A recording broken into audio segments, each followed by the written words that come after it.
XSFM입니다. I, D, W, K. 저희는 140회를 통해 독립한 지도 오래되지 않았고 자주 독립한 경험도 일천하거나 없는 그리스의 역사를 돌아봤습니다. 그리스의 우울한 오늘의 증거는 현대에도 이어집니다. 2015년 8월의 두 번째 목요일 그것은 알기 싫다. 오늘까지의 그리스 두 번째 시간입니다.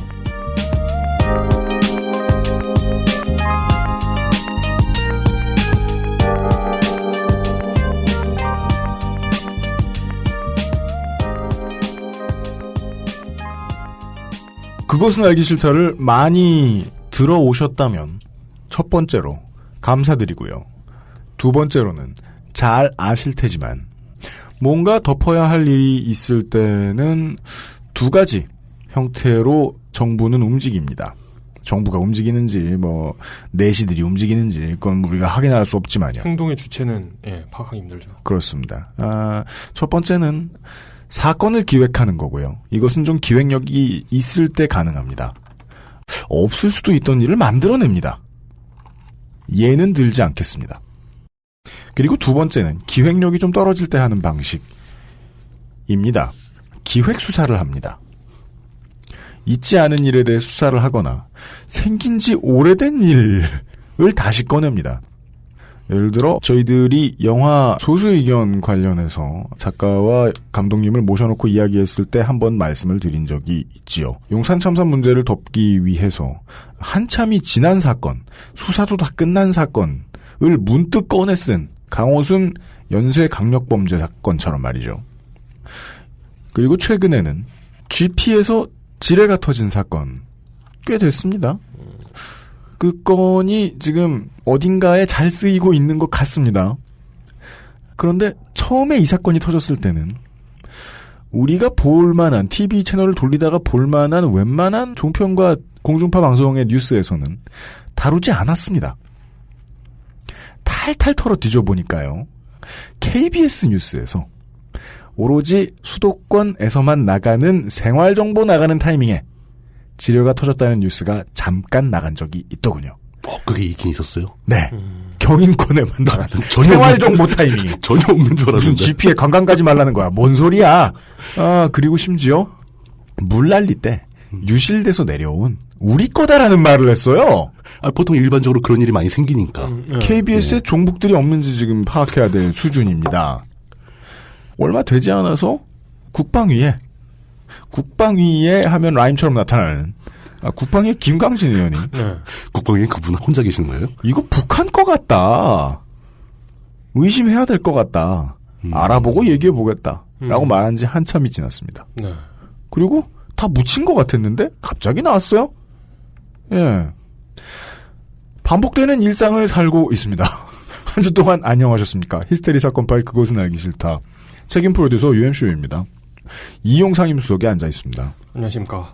뭔가 일이 없으면 원래 저번 주에 그거 하기로 했잖아요. 중동 얘기 더 하기로 했잖아요. 네네네. 우리나라에 별다른 이슈가 없으면. 네. 근데 그게 정말 사슴이 장대에 올라 네. 해금을 켜는 그런 일이었다는 게 그렇습니다. 드러났습니다. 해금 아니라 뭘 하더라도 네. EDM을 하고 있더라도 하여간 그런 일은 일어나지 않는. 사슴이 장대에 올라서. 그렇습니다. 예. 네. 박명수 씨 노래를 부르고 있는.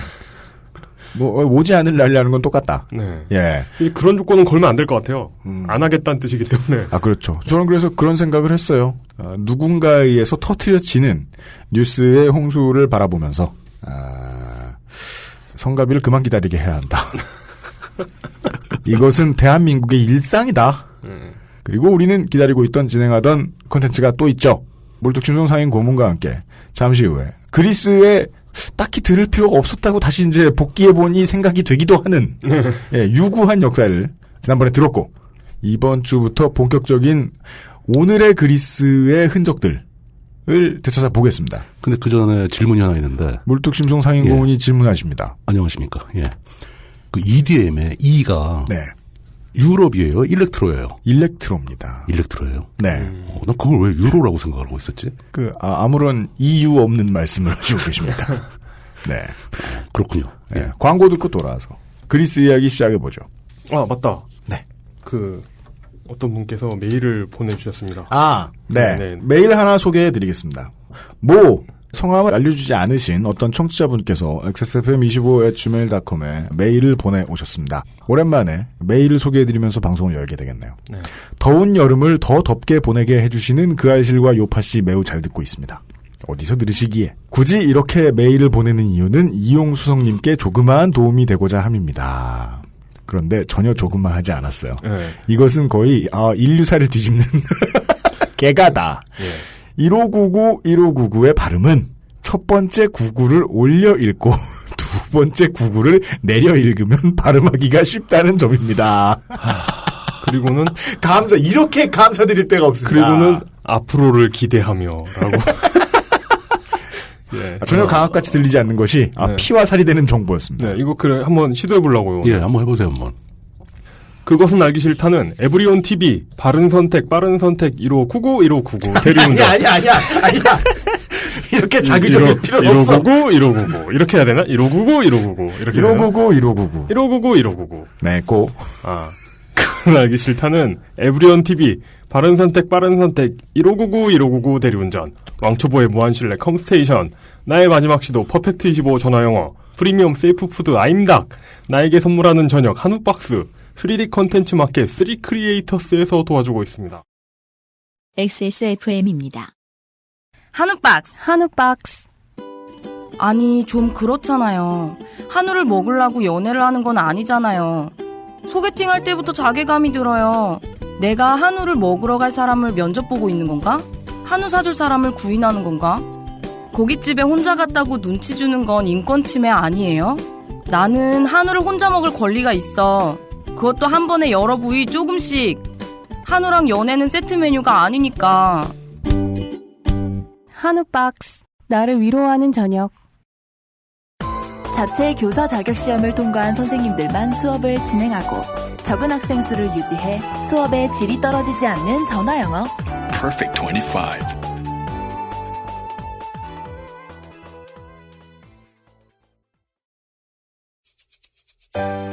바른 선택, 빠른 선택. 1599, 1599에서 알려드리는 대리운전 이용 상식.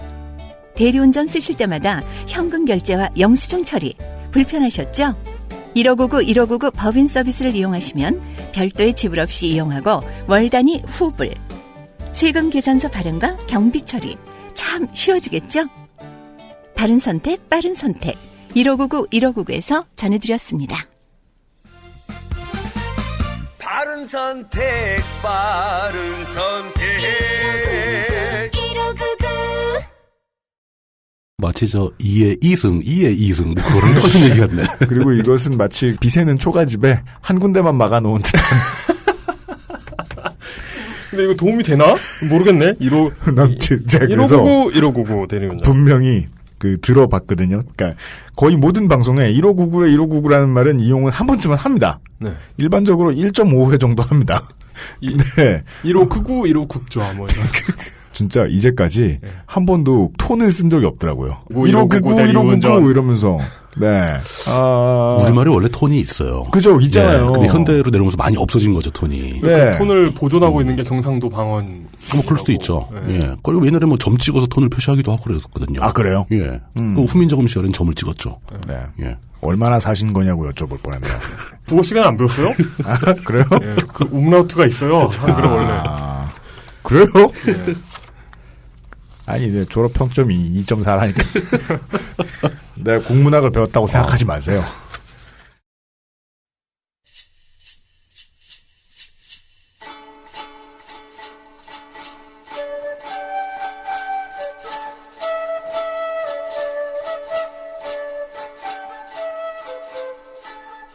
시사 역사 오늘까지의 그리스 제 2화 근대사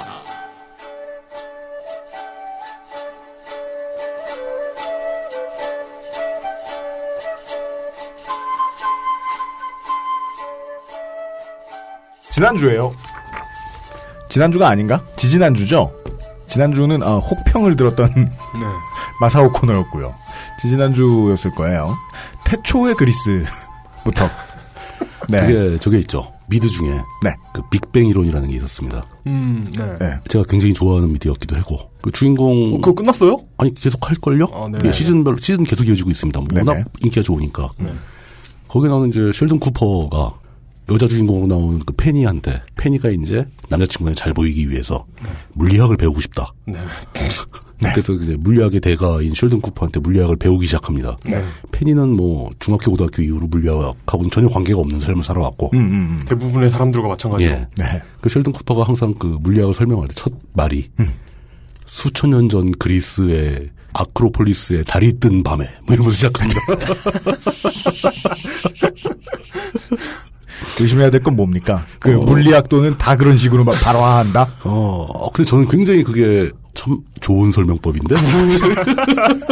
왠지 내 마음에 쏙 들어 하면서 마음에 이제부터 써봐야겠어 라고 생각하고 쓰셨는데 그동안 쓰던 모든 글과 똑같이 나오더라. 생각해봤더니 제가 그걸 하고 있는 거 아닌가. 그렇습니다. 그래 보입니다. 오늘부터는 그렇지 않습니다. 지지난주에 다 했으니까요. 예, 이제 오래된 얘기는 다 했고. 그리고 이게 약간 분량이 넘쳤어요. 그래가지고 내용을 줄이느라고 진행이 조금 더 빠르고 혼란스러울 수도 있습니다. 어쩔 수 없죠 뭐. 근현대사입니다. 그래도 겨우 2번 했는데 아랍 이야기보다 속도가 빠릅니다. 거의 맞아 들어갑니다. 네. 이 그리스의 역사에 대한 이야기를 준비하면서 제가 또 깜짝 놀랄 정도로 강하게 한번 느낀 게 있는데 그리스 근현대사에 대한 정보가 너무나 없다. 정말 찾아보기 힘들답니다. 그리스에 관련된 이야기는 거의 90% 이상이 다 그리스 로마 시절 얘기입니다. 맞아요. 그렇죠. 90%라뇨. 네, 고대사 얘기밖에 없어요. 근데 어떤 나라의 근현대사가 잘 기록되어 있는 경우가 있고 터무니없이 없는 경우가 있거든요. 그리스의 학생들은 그리스 근현대사 알까 모르겠어요. 그러게 말이에요. 예. 우리나라의 학생들 좀 유교 전쟁 이렇게 기억하고 있는 것은 유교 아닌가. 전쟁. 예. 일본엔 불교 전쟁이죠. 컨퓨셔스 워. 네. 독일 같은 경우, 독일의 근현대사, 프랑스의 근현대사, 이거는 독일, 프랑스 안 가도 우리나라에도 자료가 넘잖아요. 그러게요. 오히려 한국 근대사보다 독일, 프랑스 많죠. 근대사가 더 이렇게 정리가 잘 되는 것 같은데. 독일은 뭐 대박 사고를 쳤으니까 나치 때문에. 뭐 그리고 이제 프랑스는 또 프랑스 혁명 이후 역사가 굉장히 박진감이 넘치고 스토리가 풍부하잖아요. 근데 그게 거의 대부분 역사에 대해서 조금 관심이 있는 사람들은 아주 딸딸 외울 정도로 잘합니다. 그러니까 NL쟁이가 아니어도 소련사 알아요. 그러니까요. 왜냐하면 러시아 역사 다 알고요. 또 소련의 역사는 한국 전쟁에도 매우 중요한 영향을 끼치니까. 그렇죠. 예. 그런데 그리스는 없다. 뭐 역사 자체가 별로 없는 미국만 해도 뭐 독립한 지가 뭐 200몇십 년밖에 안 되고 그런데도 불구하고 미국 근현대사는 뭐 자료가 넘쳐나죠.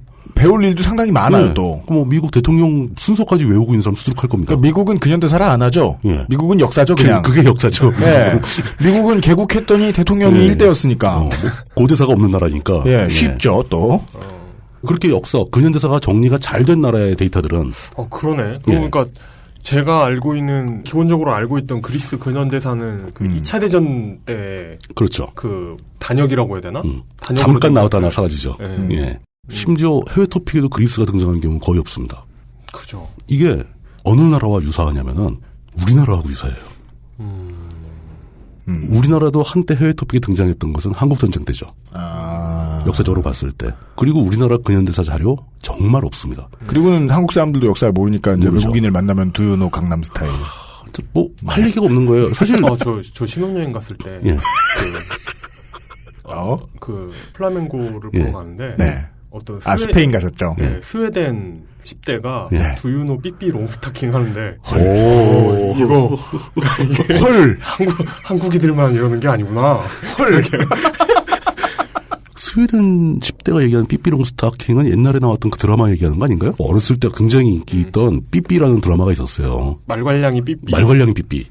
거기 여자 주인공이 삐삐롱 스타킹이었죠. 그죠. 그냥 우리나라를 아냐는 질문이 전형적인 게 그런 거군요. 그런 거죠. 근데 그 나라는 삐삐롱 스타킹인데 아마보다 더 널리 퍼졌다고 볼 수도 있죠. 두유노 땡땡땡이라고 했을 때 그래도 싸이는 그나마 최근 거라서 하긴 모르는 사람이 서로 대화를 하는데 두유노 조지 워싱턴 이럴 수는 없잖아요. 그렇죠. 네. 옛날 얘기는 하기 어렵구나. 두유노 호도를. 그러니까요. 그 호도를. 문장이 길었죠. 그럼 호도를 이러고 물어봐야죠. 호도를. 뭐 다시 돌아오겠습니다. 우리나라 역사에 대해서 우리나라 일반인들도 많이 안다고 생각할 수도 있습니다. 당연히 뭐 동학혁명, 갑신정변, 뭐 조선의 몰락, 통감부 시대, 총독부 시대, 3.1운동, 청산리전투, 만주사변, 2차 대전 뭐 이런 이 스토리를 들어는 봤어요. 그죠.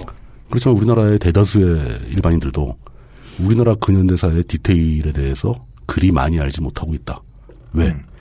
그걸 다룬 자료 자체가 없다. 네. 구하기도 힘들고. 최근에 이제 근현대사 자료를 찾는 분들이 뭐 책 같은 거를 추천해달라고 저한테 요청하시는 분이 꽤 있는데, 네. 솔직히 말씀드려서 추천하기가 되게 어려워요. 가급적이면 역사는 이제 정파성도 배제를 좀 했으면 좋겠고. 뭐, 예. 우리 조카 같은 친구들이 이야기를 하면. 예. 태백산맥, 이런 그냥 말아버리죠. 그러니까 그쵸. 만약에 예. 프랑스의 역사가 한국이었다면 프랑스 혁명이다. 예. 그러면은 그 관점이 없을 수 없잖아요. 뭔가를 서술하면서 프랑스 혁명 왕정을 무너뜨린 건 그렇죠. 옳은 일이었다라는 예, 관점에서 서술하면 빨갱이가 되고, 그리고 아니다. 뭐 왕정은 좋았지만 아쉽게 무너졌다 이러면 독재자가 되고. 그렇죠. 그러니까 그렇기 때문에 어느 관점으로도 설명할 수 없고 결국 어떤 서사적인 스토리텔링이 불가능한? 그러니까 그 타이밍에서 가장 나쁜 게 우리나라 사람들은 그럼 안 가르치지 뭐를 생각하는 사람들이 되게 많았다는 거예요. 그래서 다 빠져버린 거. 그래서 예. 저는 좀 많이 바뀌었을 줄 알았더니만 지금도 근현대사, 한국 현대사 관련된 텍스트북 보면은 교과서 보면 그냥 지들이 대한뉴스 나오던 시절에 TV에 나온 것들을 정리해 놓은 것 같은 내용만 써 있는 거예요. 1, 2차 경제개발 이런 거 채워야 되고. 양쪽 모두에게서 흠잡히기 싫은 내용, 흠잡히지 않을 것 같은 내용만 넣죠. 그러다 보니까 분량이 턱도 없이 부족해진다는 겁니다. 맞아요. 그거 시험을 내는 게 무슨 소용이야. 근데 뭐 이런 얘기 대한뉴스 외우기 시키는 거지. 이런 얘기 하면 뭐 하겠습니까? 역사 자체를 선택 과목으로 바꿔버릴 판인데. 예. 그리스와 우리의 공통점이 근현대사에 대한 디테일이 턱없이 부족하다라는 점을 얘기를 하고 보니까 네. 왜 이렇게 됐을까? 그러게요. 예. 거의 뭐 이미 게임이 끝난 것 같네요. 두 나라가 공통적으로 근현대사를 소중히 다루지 않는다. 물론 당사자들이 소중히 다루지 않는다는 측면도 있지만 그리스와 대한민국의 근현대사의 공통점은 국제적으로 굉장히 강력한 힘을 보유한 측에서 별로 널리 알리고 싶지 않은 역사들이 많이 있다. 타자들이 알 필요가 없거나 타인은 알 필요가 없어라고 본인도 생각한다. 그리고 심지어 숨기고 싶어하는 이야기도 많다. 강자 입장에서 숨기고 싶은 이야기들이 많다. 그러죠. 이런 공통점이 나타납니다. 그러다 보니까 강자 입장에서 별로 크게 널리 알리고 싶지 않기 때문에 디테일한 자료가 생성되지 않는 이런 순환 구조도 형성이 돼요. 그러게요. 그 데이터가 안 만들어지니까 더 모르게 되고, 더 모르니까 찾지도 않고, 점점 없어지는 거죠. 그거에 상대해서 이제 뭐 몇몇 개인들이나 아마추어들이 열심히 노력을 해서 뭔가를 알리려고 하더라도 정설과는 거리가 멀어지고, 사회 주류 의견과는 거리가 멀어지면서 음모론으로 치부된다거나. 실제로 음모론이 되고. 음모론이 되죠. 자료를 못 찾으니까. 그러다가 막 운영자가 광고를 받으려고 하다가 막 사유화시키고 막 없어지고 막. 네. 그런 환경에서 조금 한 발자국 더 삐딱하게 나가면 바로 한 발자국 더 삐딱하게 나가면 우리 집 뒷뜰에서 그 역사서가 발견돼. 난 그건 아니라고 봤는데. 그런가? 이게 늘 웬만하면은 이용이 그 얘기를 하는 걸 예상하는데 오늘은 훅 맞았네요. 한 1년 만인 것 같네. 마음의 준비가 안 돼 있다 맞기는. 경전이 발견되고 막. 우리나라 역사계에서도 예를 들어서 뭐 이승만의 잘한 일, 업적 굉장히 많이 회자가 되고 자료도 만들어집니다. 네. 이승만이 잘못한 거 거의 조사가 안 돼요. 그러니까요. 이런 메커니즘이 굉장히 잘 작동하고 있는 역사가 바로 그리스의 근현대사와 우리의 근현대사 양국의 공통점이다. 부정선거를 해버리면 성공하면 끝. 다리를 폭파되면 끝. 그냥 폭파했다라는 사실만 남지 그걸 왜 했는지 누가 시켰는지 어떤 과정으로 벌어졌는지 그 전에 이 사람의 언행은 어땠는지 예, 그런 게 확인이 안 되는 거예요. 굉장히 짜증나는 일이죠.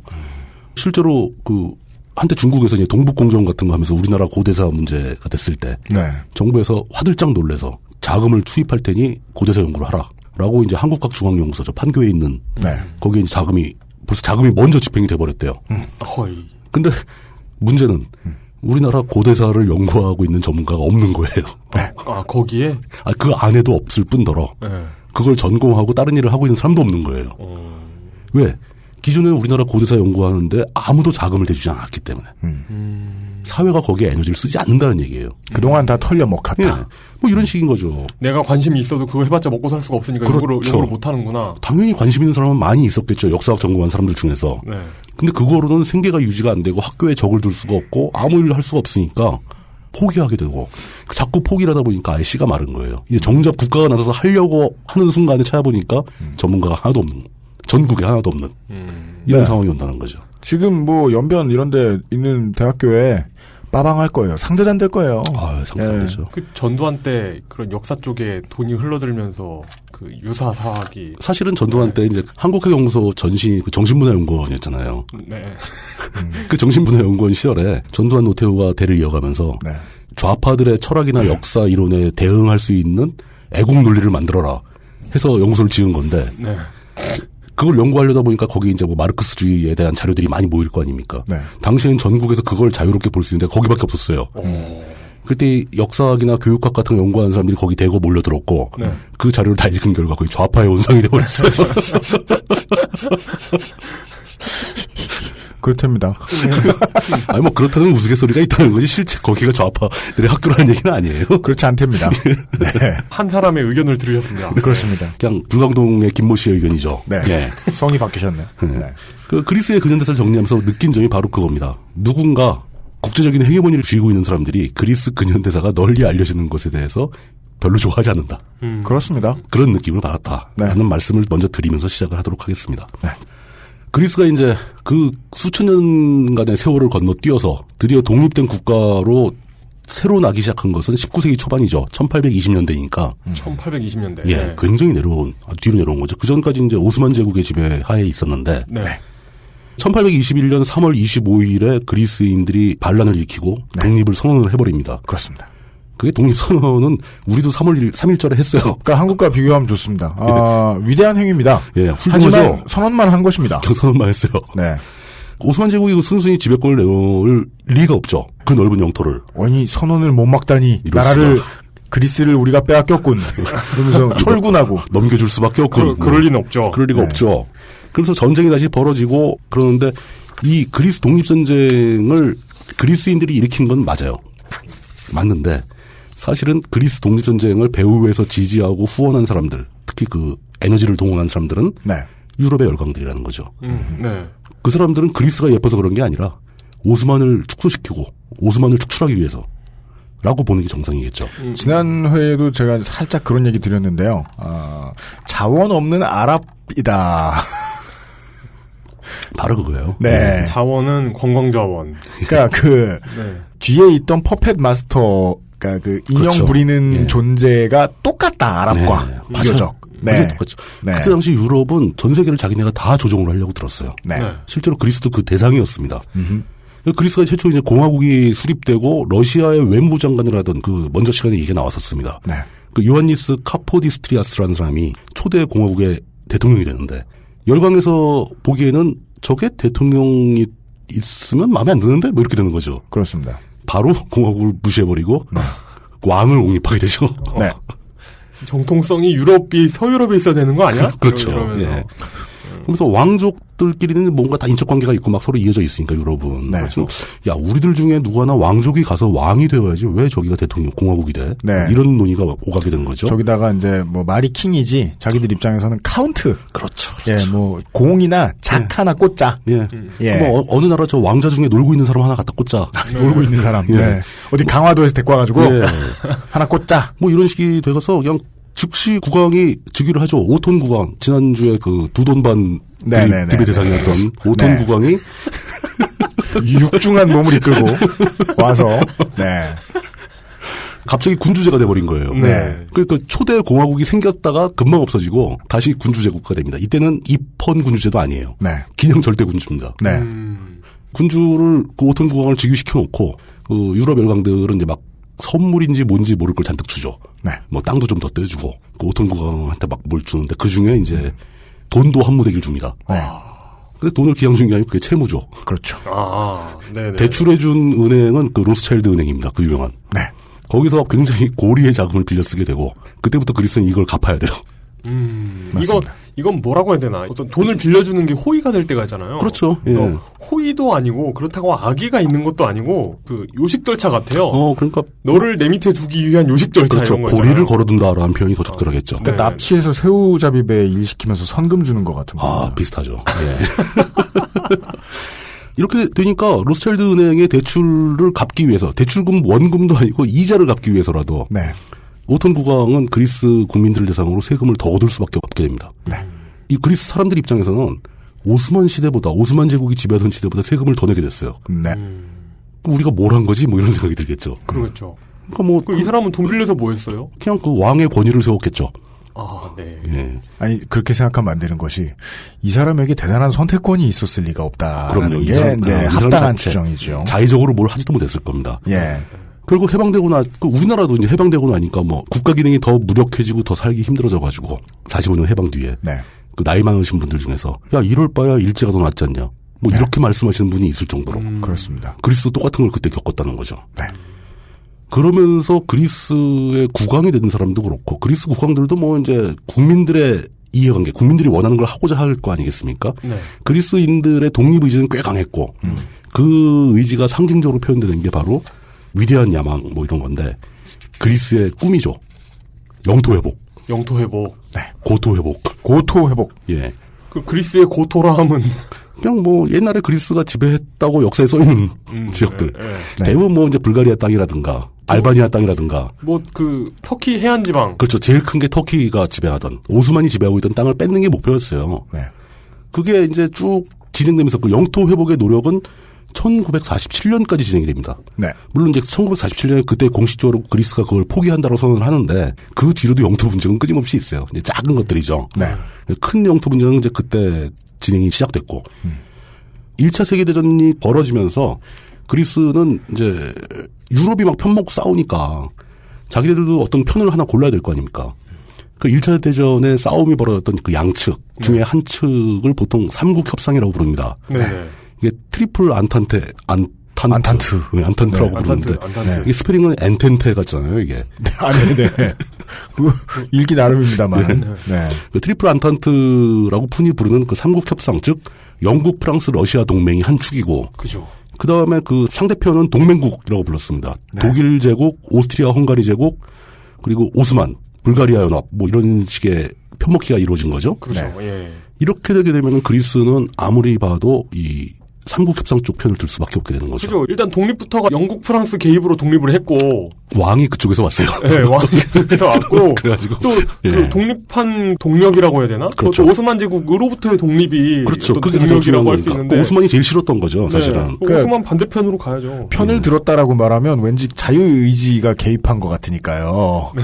예, 이 왕을요, 오톤 왕을 그냥 총독이라는 말과 바꿔서. 그렇지. 파견된 총독. 뭐 이렇게 이해하는 게 더 적합할 수 있어요. 왕이라 쓰고 총독이라 읽는. 킹 오브 총독. 총독 중에 짱. 그죠? 총독왕. 예. 그 이때 2차 대전 때와는 달리 이탈리아도 이때 좀 약간 그 사이에서 왔다 갔다 했었어요. 최초에는 동맹국 편이었다가 사실 행동을 별로 안 하고 막판에는 삼국협상 쪽으로 다시 붙죠. 이탈리아도. 갈아타죠. 더 재밌는 건요. 일본과 미국도 나중에 삼국협상 쪽에 붙습니다. 네. 그 얘기는 다시 말해서 이제 다음 편에 또 만나요. 이 사람들 다 같은 이 나라들 다 또 나오는데 이때는 편먹기가 이렇게 이루어졌었어요. 네. 근데 그리스가 그때 이제 삼국협상 즉 연합국 측의 편을 들게 되면서 지금 터키의 이즈미르 지방을 수복하게 됩니다. 편 들어줬으니까 한동을 줘야지. 네. 예. 그때 이제 오스만 제국이 완전히 거의 붕괴의 직전 단계였잖아요. 시점상으로. 네. 그때 이제 오스만 제국을 내부에서 무너뜨리면서 터키를 세운 그 유명한 무스타파 케말, 아타투르크하고 충돌이 벌어지죠. 아타투르크. 예. 네. 그래서 굉장히 오스만 제국으로 또 쉽게 이즈미르 지방을 먹을 수 있을 거라고 생각했는데 군대를 쓱 끌고 갔더니 거기 아타투르크가 온 거예요. 그렇습니다. 그게 굉장히 이제 재밌습니다. 그러니까 오스만 투르크가 완전히 붕괴한 거예요. 그렇죠. 가지고 군대만 끌고 들어가면 되는 상황에서 텅 빈 땅이었는데 실제로 승승장구하면서 터키군을 물리치면서 갔는데 이제 갑자기 역관광이 시작되면서 그렇죠. 그 소아시아에서 완전히 털려나가게 된 거. 털려나가죠. 그러니까 그걸 이제 그리스 터키 전쟁이라고 하는데. 근데 사실은 언데드처럼 나타나요. 사라 캐리건 같은. 이 대목에서 아타투르크 그 케말. 굉장히 위대한 사람인 겁니다. 네. 심지어 메가더 없이. 그렇죠. 국부인데 메가더가 없이 전쟁에서 이겼어. 전쟁의 필수품. 더글러스 메가더. 네네. 아직 딴 데서 일하고 있는데.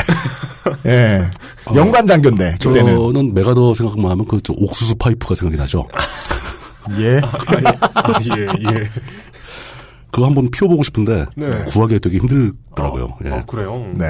그러니까 그 그리스 터키 전쟁에서 이제 아타투르크한테 아주 혼쭐이 난 다음에 스위스 로잔에서 이제 협상을 하기 시작한다. 그때 이제 중요한 사건이 하나 있는데 양측의 인구를 교환하는 협정을 맺어요. 네. 야, 이거 정말 터키하고 현대의 관점에서는 이해할 수 없는 이게 무슨 얘기인지도 잘 이해가 안 이 돼요. 단어가 묘하죠. 예. 아니 전쟁 포로쯤이면 대충 이제 다른 거랑 비슷하고 이해가 되겠는데 포로 교환이 흔한 인구 일이죠. 교환. 인구를 교환해 버린다. 파퓰레이션을. 예. 당시의 가치관이나 문화를 알아야 이해가 갈 수 있는 측면이 있죠. 당시에는 모든 명분이 종교를 기준으로 벌어졌다. 라는 걸 생각을 해야 됩니다. 그리스가 세력을 얻게 되면은 그리스의 지배권 내에 있는 그 내에서 거주하고 있는 무슬림들. 이 사람들은 갈 데가 없는 거예요. 그리스로 인정을 못 받는 거죠. 그죠. 반대로 무슬림이 지배하는 터키의 세력권 내에 있는 그리스 정교회 신자들. 이 사람들도 또 인정을 못 받겠죠. 네.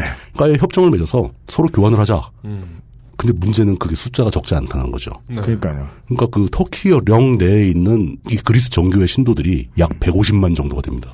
사실 이게 그 그리스화된 로마 제국, 그렇죠. 비잔틴 예. 제국의 수도가 콘스탄티나플이었잖아요. 그렇죠. 예. 그리고 그게 이스탄불로 이름이 바뀌면서 터키의 수도이기도 했기 때문에 그 역사적으로 계속 섞여 왔잖아요. 네, 이게. 거기는 무슬림과 그리스인 모두의 중심, 마음의 그렇죠. 고향. 서로 거기를 고향으로 생각하는. 네, 마치 상황이죠. 어떤 그 예루살렘 같은 그런 충돌이 벌어집니다. 근데 그 문제를 해결하기 위해서라도 영토선을 긋고 그쪽에 있는 그리스 정교회는 다 일로 와. 이쪽에 있는 무슬림 다 절로 가. 이렇게 해서 인구를 교환하게 되는데 그쪽으로 넘어간 무슬림이 한 50만. 이쪽으로 와야 되는 그 그리스 정교가 한 150만. 문제는 이 사람들이 이전을 하게 되면 삶의 터전을 버리고 저쪽에 가면 이 사람 뭐 먹고 살아요. 그렇죠. 재산이고 뭐 소유권이고 다 없어지는 거잖아요. 네. 거기다 또 더 심각한 문제. 터키령 내에 살고 있던 그리스 정교의 사람들. 이게 진짜 150명이면 모르겠는데 150만. 그건 네.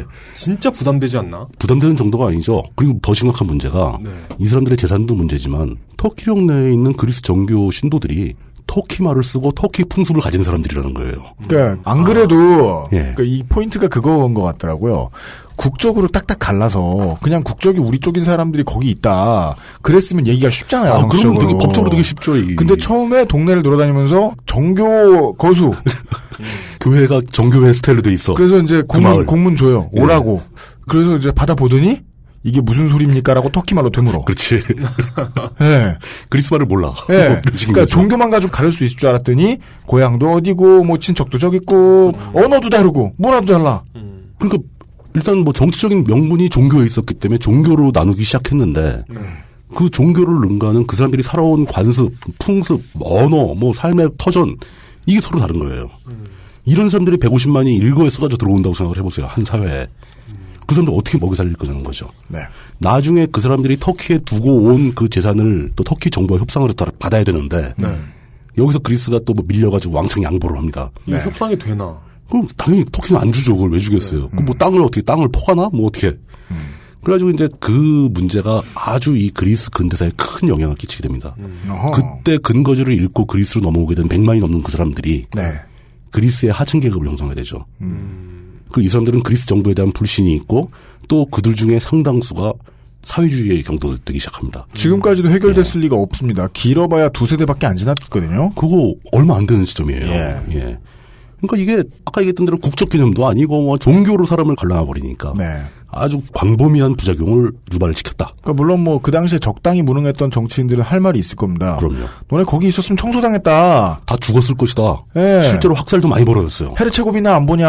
예. 참 그 민족주의 국가, 터키도 민족주의 국가로 거듭났고 제국에서 그리스도 근데 그 롱사이드 오브 보더라고 하잖아요. 그러니까 잘못된 국경 그렇죠. 너머에 살고 있는 사람들 때문에 사실 20세기엔 계속 전쟁이 났거든요. 근데 이 전쟁을 안 나게 하려고 그런 조치를 취한 거잖아요.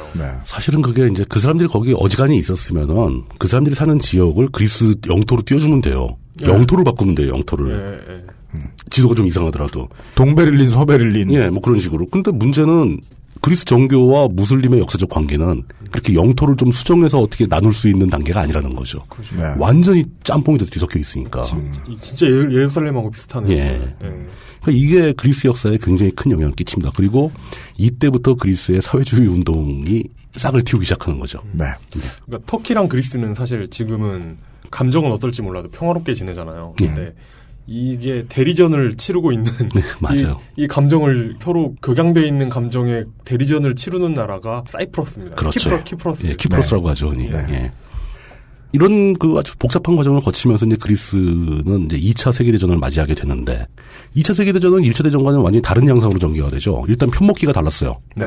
그 1차 대전 때 같은 편이었던 나라들이 다 적이 되고 막 그렇게 진행이 되거든요. 네. 이때 이제 2차 대전을 이해하기 위해서 가장 먼저 등장하는 용어는 추축국이라는 거죠. 추축국. 엑시스 파워. 예, 엑시스 파워인데 이게 처음 들으면 이게 주축이라는 뜻인가? 뭐 이런 오해를 하게 되는데 엑시스라는 겁니다. 축이라는 용어죠. 축. 네. 힘을 쓰는 축 정도로 뭐 번역을 할까요? 그렇게 번역하면 되겠죠. 번역은 다 달라도. 네. 네. 저는 이게 추축국의 엑시스 파워라는 얘기 듣고 바로 떠오른 것은 부시의 그 엑시스 오브 이블. 악의 축. 악의 축. 네. 부시가 이걸 흉내낸 것 같기도 하고. 그건 확실합니다. 예. 이 엑시스 파워를 제일 먼저 공식적으로 사용한 사람은 무솔리니예요. 무솔리니가 독일과 협정을 맺으면서 우리가 엑시스 파워가 돼야 된다. 이렇게 선언을 하죠. 네. 와, 우리가 독일이랑 동급이다. 뭐 이런. 동급이고 유럽을 지배할 축이 될 것이다. 라는 그런 의미가 담겨 있죠. 39년이 되면서 독일과 이탈리아가 무솔리니의 이탈리아가 강철 조약을 맺게 되는데 이 강철 조약의 내용은 사실상 독일과 이탈리아 양국의 군사 경제 정책을 통합한다라는 겁니다. 우리는 한 나라와 다름없다. 군사 행동을 같이 한다. 네. 굉장한 조약이죠. 그러면 사실 같이 그러니까 경계를 약간 허물고 이제 같이 양아치전 짓을 하는 이유처럼. 그러니까 현대 유럽은 통합을 하기 위해서 우선 그 관세부터 없애는데 여기 일단 군사 정책부터 군수를 나눠 쓰고 군수를 통합하는 훈련소를 통합하고. 근데 그거를 딱 보던 나라들 중에서 그게 되게 멋져 보였던 나라가 또 있어요. 네. 우리도 껴줘 하고 다 달려가서 막 같이 끼어든 나라가 있어요. 먼데 소문을 듣고 소문 듣고 왔다. 그렇게 해서 이제 이게 그 엑시스 파워스가 삼국 동맹으로 확장이 되죠. 네. 이게 바로 일본입니다. 그 나치 독일과 이탈리아 왕국과 일본 제국이 모여서 이 삼국 동맹 조약을 맺게 되죠. 그렇습니다. 그리고 그때 조약이 그 기한이 있었어요. 네. 향후 10년간 삼국이 군사적으로 행보를 같이 한다. 그 어찌 보면 참 이거 다르리 말하면 10년 내에 전쟁을 내겠다 이 뜻 아닙니까? 10년 내에 결판 보겠다 이거죠. 오묘하죠. 예. 공화정 국가가 주축이 돼서 왕국 하나 제국 하나 끼고. 예. 그렇게 해서 이제 그 2차 세계대전에 한 축이 완성됐다. 그래서 추축국이 되었다라는 거고 이 사람들이 이제 동네에 공포심을 유발하니까 그 찌질한 나라들은 무서워서 이제 끌려 들어가죠. 그렇습니다. 너 우리 쪽에 붙어. 딱 그러면 붙어야지 어떡합니까? 네. 그래서 이 폴란드에게 전화를 걸어. 내일 간다. 그러니까 근데 예를 들어 또 핀란드 같은 나라는 사실 나치하고 연결하기는 좀 어렵잖아요. 핀란드라는 나라 자체가. 근데 연합국 중에는 소련이라는 나라가 있습니다. 네, 그렇죠. 핀란드는 소련하고 또 사이가 되게 안 좋아요. 되게 안 좋고 소련이 실제로 침공해가지고 언제 합병당할지 모르는 상황이기 때문에 그렇죠. 추축국에 참여하게 되죠. 그렇죠. 그렇다가 나중에 소련과 핀란드가 싸우면서 그때 이제 몰로토프 칵테일 얘기가 나오죠. 그렇게 해서 이제 일본까지 들어가고 그다음에 뭐 유고슬라비아 같은 나라들이 대거 그 추축국 삼국 동맹에 포함이 됐다가 유고슬라비아는 가입하고 이틀만인가 탈퇴를 해요. 네. 애초에 가입은 왜 한 겁니까? 그 사이에 쿠데타가 벌어집니다. 아, 그렇구나. 입장이 바뀌었어요. 예, 뭐 그런 복잡한 과정을 거치는데 이 조약이 언제 무력화되느냐, 이 조약에 참가했던 나라들은 언제 이 조약을 탈퇴하게 되느냐, 그 역사책을 뒤져보면 자료에 다 그렇게 나옵니다. 이 조약에 탈퇴하는 게 아니고 전쟁에 진 거다. 연합국에 항복을 함으로써 자연스럽게 무산이 되죠. 그냥 해체. 예, 그냥 해체가 되는 거죠. 네. 이 조약을 맺은 다음에 무솔리니가 터키를 침공하고 싶어서 그 그리스한테 길을 빌려달라고 선포를 하게 됩니다. 정명가도. 이것이 진정한 조선 맛이죠. 네, 조선 맛이죠. 완전히. 네. 길이 되려고 침공당하는. 네. 근데 그 그리스는 당시 그 시점에 그리스를 지배하고 있던 사람이 요하니스 메탁사스라는 굉장한 독재자였어요. 군부 독재였어요. 근데 이 사람이 나름대로 그 군사적 대비를 많이 한 사람이고 간단하게 거절해버립니다. 이탈리아 따위가 어디 감히. 그래가지고 이제 최초로 이탈리아와 그리스 간의 전쟁이 벌어져요. 근데 이 전쟁에서 그리스가 승리를 합니다. 그렇습니다. 이게 그 어떤 전설의 시작이라고 할까요? 전설의 시작. 그러니까 그 이탈리아가 가장 훌륭한 적이다. 모두가 만나고 싶어하는 적으로서의 이탈리아가 그 전설이 시작된. 그게 알아듣기 힘드니까. 네네. 유럽에서 가장 유명한 당나라 군대가 이탈리아거든요. 아까 참 이용이 어렵게 설명했네요. 네. 소위 이때부터 이탈리아가 꿀대진이 되었다. 그렇죠. 예. 이탈리아만 만나면 다 이긴다. 이건 그냥 청취자 여러분 몇 년 후에 들으실 때는 그냥 이해하십시오. 2015년 버전입니다. 시즌 초반에 KT 위즈가 되었다. 피파로 치면 부탄이나. 그렇군요. 네. 부탄. 그리스 사람들은 이거를 굉장히 즐거워합니다. 우리가 이탈리아를 한 방에 이겼어. 그 뭐 막 기념일도 있고 막 그래요. 근데 꼭 한 번 이기고 나면 다른 데선 그 상대가 잘 싸워주길 바라는데. 그렇죠. 왜냐면 그래야 우리가 더 센 것 같으니까. 근데 계속 지니까. 네.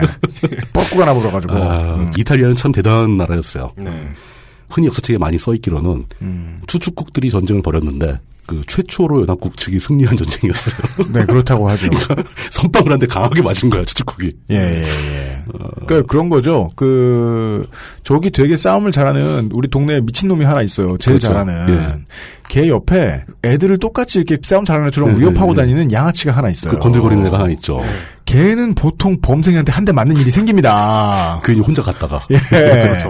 이게 2차 대전의 양상을 바꿉니다, 사실. 왜냐면 독일은 전쟁을 수행하면서 처칠이 그랬던가? 이탈리아를 히틀러의 부드러운 배라고 표현했거든요. 그렇죠. 그렇기 때문에 남쪽에서 이탈리아가 이상한 뻘짓만 안 하면 버텨주겠지라고 생각했는데 이제 여기에까지 독일이 직접 군대를 보내야 되는, 그러니까 남부 유럽까지 군대를 직접 보내야 되는 상황이 된 거예요. 이탈리아를 수비해주러. 그리고 사실 연합국 측에서도 독일 하나가 아니고 이탈리아 두 나라기 때문에 걱정을 많이 한 거죠. 야, 저 이탈리아도 만만치 않을 것 같아. 근데 보니까 그리스한테 한 방에 날아가네. 그렇죠. 그러니까 쟤네만 때리면 되는구나. 이게 이런 거구나. 그런 어떤 전쟁의 분위기를 바꾸는 사건이었다는 거죠. 하여간 그리스는 2차 대전에서 첫 승을. 그러면 이제 제가 여태까지 이제 1차 대전, 2차 대전 독립 이후부터 벌써 한 이게 근 100년 가까이를 흘러간 역사를 요약을 한 건데. 한 120년 왔습니다, 갑자기. 근데 여기서 이제 요하니스 메탁사스라는 독재자가 있었다라고 얘기했는데. 왕은 어디 갔어? 왕은 어디 갔지? 네. 오톤 씨 어디 갔어? 두 돈 반. 두 돈 반이 돼요. 예. 이런. 너무 끔찍하잖아. 다이어트를 강하게 해가지고. 컷인 하프. 레토나 열대가 돼요.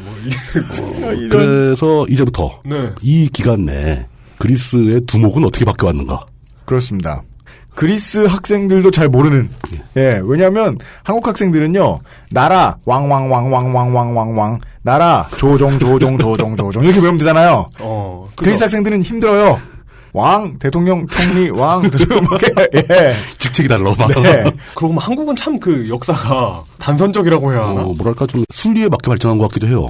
그러니까 이게. 칭찬을 한다. 그러니까 이게, 제가 보기엔 기나긴 중앙집권의 역사인 거죠. 그게 조선조가 있었기 때문에 그런 게 가능하죠. 네. 근데 이 나라는 사실상 몇천 년 만에 처음으로 나라를 세웠던 거예요. 그러니까 사람들이 막 투표해가지고 왕을 올렸다가 투표해서 왕을 쫓아내고 막 그 얘기.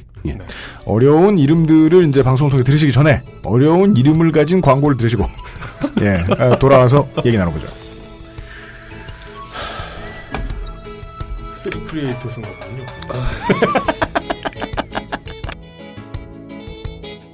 안녕하세요. 마소라입니다. 지금 듣고 계신 방송은 히스테리 사건 파일 그것은 알기 싫다입니다. 오케이. XSFM입니다.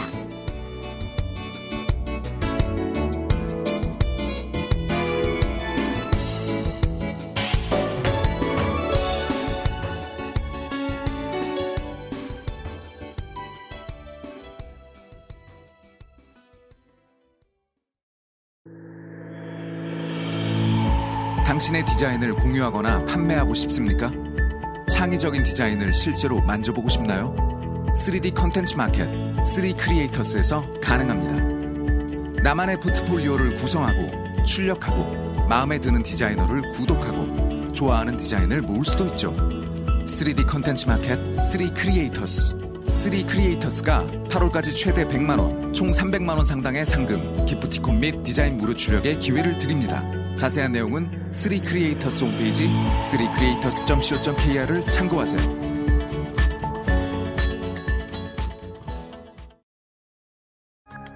안녕하세요. 하루에 200km 이상을 운전하는 컴스테이션의 이경식입니다. 정해진 사양의 PC를 판매한다는 건 원칙적으로 판매자가 사용자층을 예상해 최선의 가격으로 최고의 퍼포먼스를 보여주는 부품을 골라드리는 큐레이션에 가깝습니다. 하지만 여러분은 혹시 재고 밀어내기는 아닐까 걱정하실 수도 있겠지요. 컴스테이션이 하면 다릅니다. 기초 사무용 PC가 29만 6천원, 탄탄한 기본 사양의 게이밍 PC가 70만 3천원, 옵션도 원하시는 대로 바꾸고 추가하실 수 있습니다. 011-892-5568번으로 지금 전화 주십시오. 컴스테이션은 조용한 형제들과 함께합니다. 아이들이 먼저 알고 좋아하는 안심 먹거리. 프리미엄 세이프 푸드 아임닭. 밀덕이 제일 좋아하는 1, 2차 대전 이야기를 했고요. 그 와중에서 그리스가 어떻게 쓰였나 그리고 실수로 마치 제가 좋아하던 만화인 엔젤 전설의 한 장면을 연출하는 그 주인공이 나차칸인가? 그 엔젤 전설에서 보는 그런 장면. 예. 계속 괴롭힘을 당하다가 밀기 한 방으로 불량배 무솔리니를 때려눕힌 그리스 역사의 영광의 순간도. 그걸 영광의 순간이라고 부를 수 있다면. 네. 영광이죠. 네, 지는 것보다는 얼마나 큰 영광입니까? 네. 바로 또 그거 터지는데 뭐. 네. 고대 올림픽 이후에. 예. 가장 영광의 순간에 대해서 얘기를 했고요. 예. 그 다음은 복잡한 연표 외우기 시간입니다. 그렇죠. 이게 그러니까 거의 수업 분위기가 되는 거죠. 네. 수업에 국왕. 왕 순서 외우기. 맞다. 왕 어디 갔나 얘기해야죠. 예. 네. 그러니까 이게 이거 이렇게 말 못하구나. 왕 외우기, 뭐 대통령 외우기, 총리 외우기, 총독 외우기가 아니라 짬뽕이 돼 있는 두목 외우기. 두목 외우기밖에 안 돼요. 네. 제가 이제 그리스의 근현대사를 자르기를 독립 후부터 2차 대전까지를 자른 거죠. 그때까지 그리스의 두목은 누구였는가? 그 약 한 120년 사이에. 네.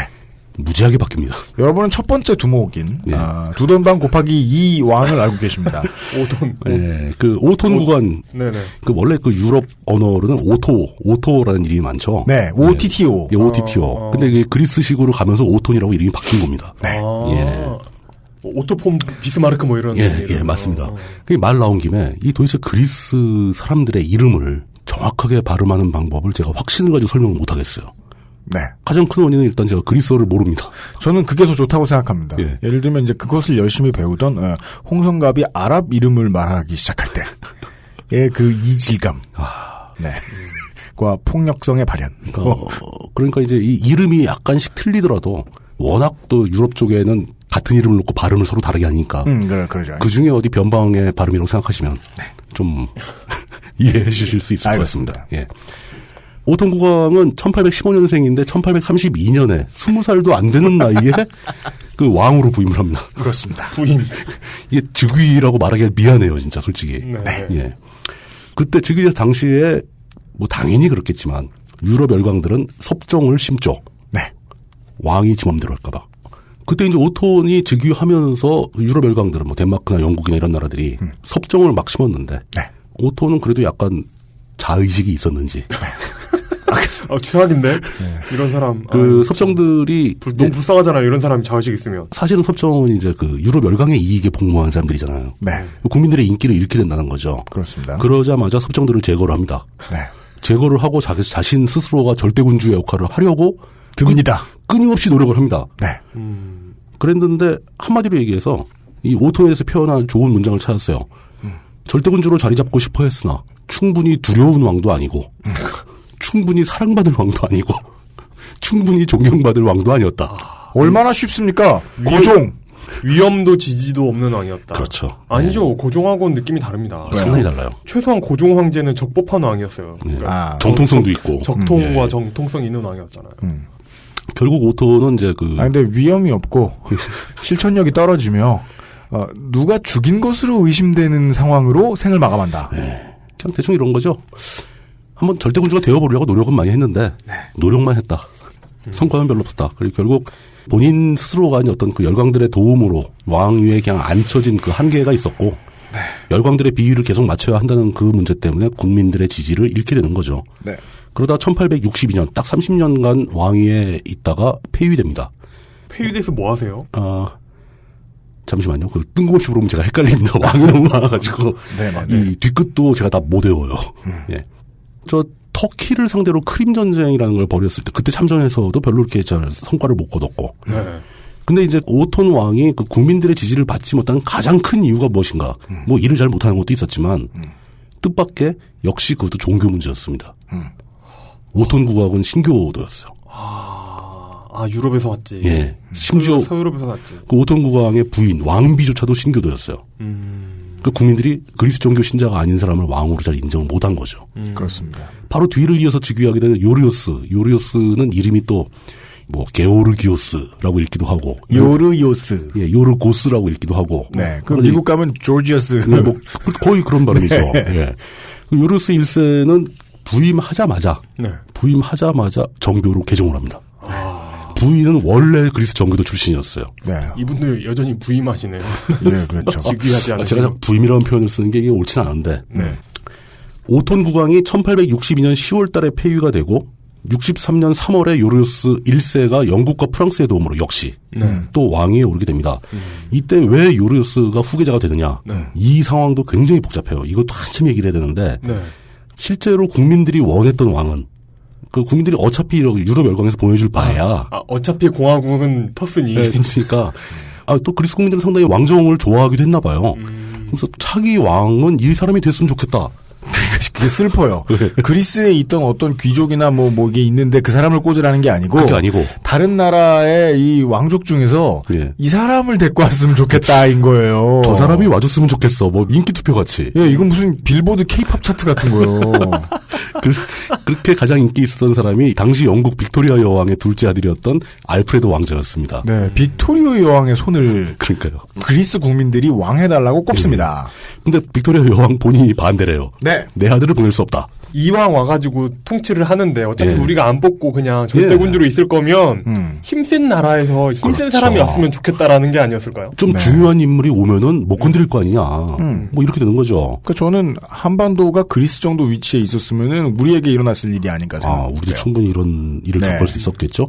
그 빅토리아 여왕이 반대를 해버리니까 그리스 국민들은 포기한 게 아니고 국민 투표를 해버려요. 보내달라고 그 사람. 그 투표 결과가 약 한 24만 표가 투표가 됐는데 95% 정도가 그 알프레드 왕자를 선택합니다. 네, 이웃들은 이제 웅성웅성 하는 거죠. 예. 그놈이 좋디야. 이러면서. 그리고 그 90몇 프로가요? 예, 95% 이상이. 예. 그리고 일부 의견, 소수 의견이 그 왕 하지 말고 공화정으로 가자. 라는 게 그 24만 표 중에 93표가 나옵니다. 93표요? 93표. 이야. 그리고 옵션에 없던 거죠. 그래서 그거는 네. 거의 공화당 지금의 공화당 같은 오톤 국왕을 그대로 왕으로 하자. 이게 한 표가 나옵니다. 93표가 뭐냐면은 이거는 뭐라고 하면 좋을까?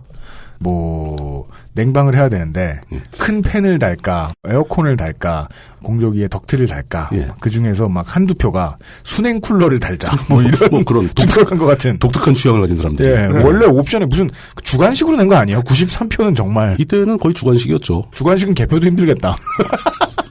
더 재밌는 게 이제 그 오톤 국왕 폐위된 오톤 국왕을 다시 왕으로 복귀시키자라는 의견이 나오는데 딱 한 표가 나와요. 오톤 본인 진짜 본인 아니야? 그 본인인지 확인할 수 없습니다. 가족이거나. 하지만 확인된 것은 제가 막 뒤져서 확인한 결과는. 근데 이런 상황이면 본인도 하긴 싫겠다. 그 해외로 폐위되자마자 망명을 가거든요. 네. 망명 가 있던 오톤 국왕에게도 투표권이 주어졌어요.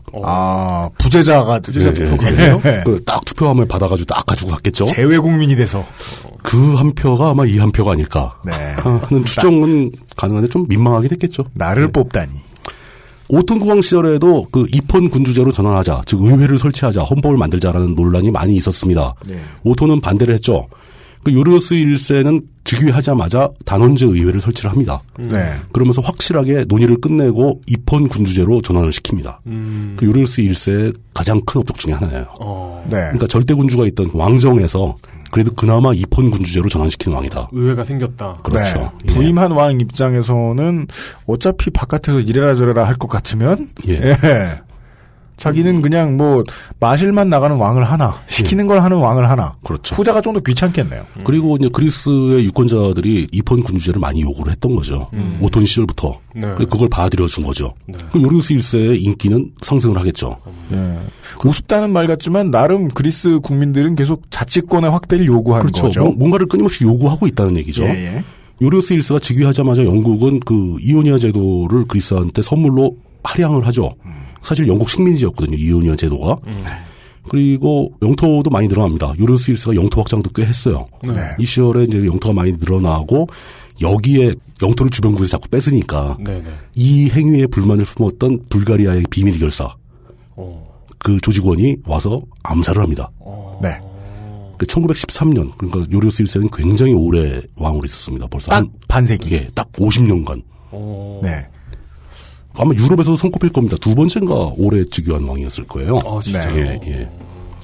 근데 그 요리우스 자체가 이렇게 오래 집권하면서 뭐 여러 가지 일을 할 수 있었던 배경 자체가 유럽의 그 혼란하게 엮여있는 그 왕족 중에서도 꽤 핵심적인 인물이었어요, 요리우스도. 그리스 국민의 선택이 옳았다. 결과적으로. 예.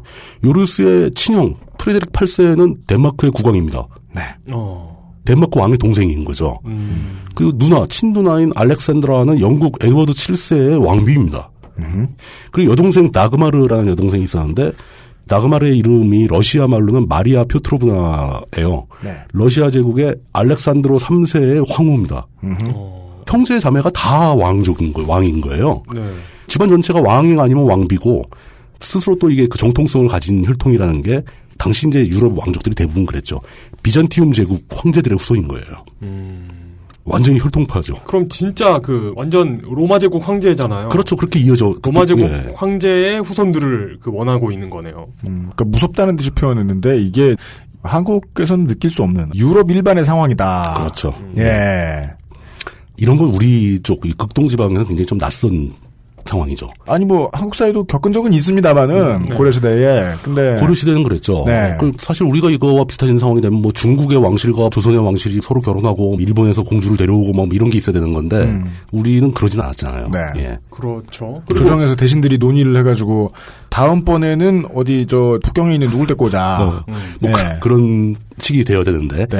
하여간 그렇게 요리우스 1세가 암살된 이후에는 불가리아인이 불가리아의 그 비밀 결사의 암살 요원이 와서 암살한 다음에는 그 후계자는 콘스탄티노스 1세라는 사람이 즉위를 하게 됩니다. 예. 옛날에 그 콘스탄티노플을 지은 그 양반 그게 하고 이름이 같은 거고 혈통도 관계가 있다고 합니다. 그래서 일부에서는 이 사람을 1세가 아니고 11세로 따지기도 합니다. 비잔티움 시절의 카운트를 이어가는 거죠. 보통의 1세라고 합니다. 그리스 입장에서는 1세니까. 콘스탄티노스 1세는 이 사람이 1868년생입니다. 저보다 딱 100년 먼저 태어난 사람이에요. 그럼 살아계시면 147세네요. 쉽네. 그리고 이 사람이 1913년에 왕위에 즉위하게 되니까. 저는 지금까지 3년 동안 제 입으로 물뚱님의 나이를 한 번도 말한 적 없어요, 방송에서. 아직 오늘도 말하지 않았잖아요. 당연하지. 난 그걸 지키고 언제나 신경 쓰고 있어요. 좋습니다. 예. 이 콘스탄티노스 1세가 왕위에 즉위한 시점이 1913년이죠. 네. 그 저로 따지자면 2013년에 제가 왕이 돼야 되는 건데. 그렇죠. 네. 재작년쯤에 왕이 됐어야 되는 건데. 재작년에 왕이 됐어야 돼. 살짝 좀 부럽긴 합니다. 네, 근데 재작년에 그때는 그 알씨 40회 하고 계셨죠. 네. 저는 이제 여기서 그 알씨를 방송하고 있고. 뭐 그런 식으로 보면 저 재작년쯤에 북한의 지도자가 됐어야 돼요. 아까 오톤에 비하면 뭐. 예. 어려서부터 콘스탄티노스 1세가 그 요리우스의 왕실에서 굉장히 훌륭한 교육을 받습니다. 막 독일 유학도 갔다 오고. 결국 이제 그리스 육사에 진학을 하게 된 게 1882년. 젊어서부터 이제 군인이 된 거죠. 그리스 군장교로 복무하다가 이제 앞에 나왔던 그리스 터키 전쟁. 그리스가 일방적으로 깨진. 아타투르크한테 한 방 먹은 그 전쟁에서 총사령관으로 참전을 하게 됩니다. 책임자입니다. 예. 왕창 깨졌잖아요. 뭐 상대가 아타투르크니까 졌다고 해도 지나고 생각하니 뭐 그런가 보다 할 텐데 당시는 그게 굉장히 참혹한 실패였던 거죠. 사실 전쟁에서 졌는데 인기가 다 뭔 소용입니까? 인기가 의미가 어디 있습니까? 아니 인기가 있을 방법이 없다. 채널을 돌리다가 그 무슨 여행하는 프로 뭐죠 그거? 뭐 꽃보다 할배. 꽃보다 청춘 뭐 그런 거 있잖아요. 예. 그래가지고 이 젊은 배우들을 라오스로 보내더라고요. 근데 거기서 배우 하나가 올드보이에서 젊은 유지태역 배우예요. 아, 그렇습니까? 네. 그래가지고 이 양반들이 이렇게 여행지에서 술을 먹고 하는 얘기가 야, 나 그거 나가가지고 얼마 벌었는지 아냐 하면서 뭐 그걸로 100만 원을 받았대나? 뭐, 야, 그거 받고 몇 달을 살았다 뭐 이런 얘기를 하는 거예요. 그랬더니 옆에 있던 다른 배우가 야, 그럼 내가 올드보이 나갈 수 있으면 그 돈 받아도 하겠다 이러는 거예요. 그렇지. 근데 또 이 배우 얘기는 야, 그거 찍을 때 그게 올드보이인 줄 아냐 내가.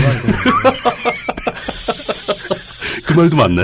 네. 결론이 뭡니까? 그러니까 이때는 멀리서 봤을 때는 당연한 패배인데. 그렇죠, 그렇죠. 아타티르크한테 붙었으면 당연히 지지. 그런 건데. 이게 랜덤을 깠더니 그쪽 영웅 유닛이 아타티르크일 줄 무슨 수로 아냐. 나는 잡몹이었는데. 나는 잡몹인데. 나는 락골렘인데. 실제로도 당시 아타티르크는 그렇게 대단한 사람은 아니었던 거죠. 그런 또 전쟁에 합쳐지면서 영웅이 된 거지.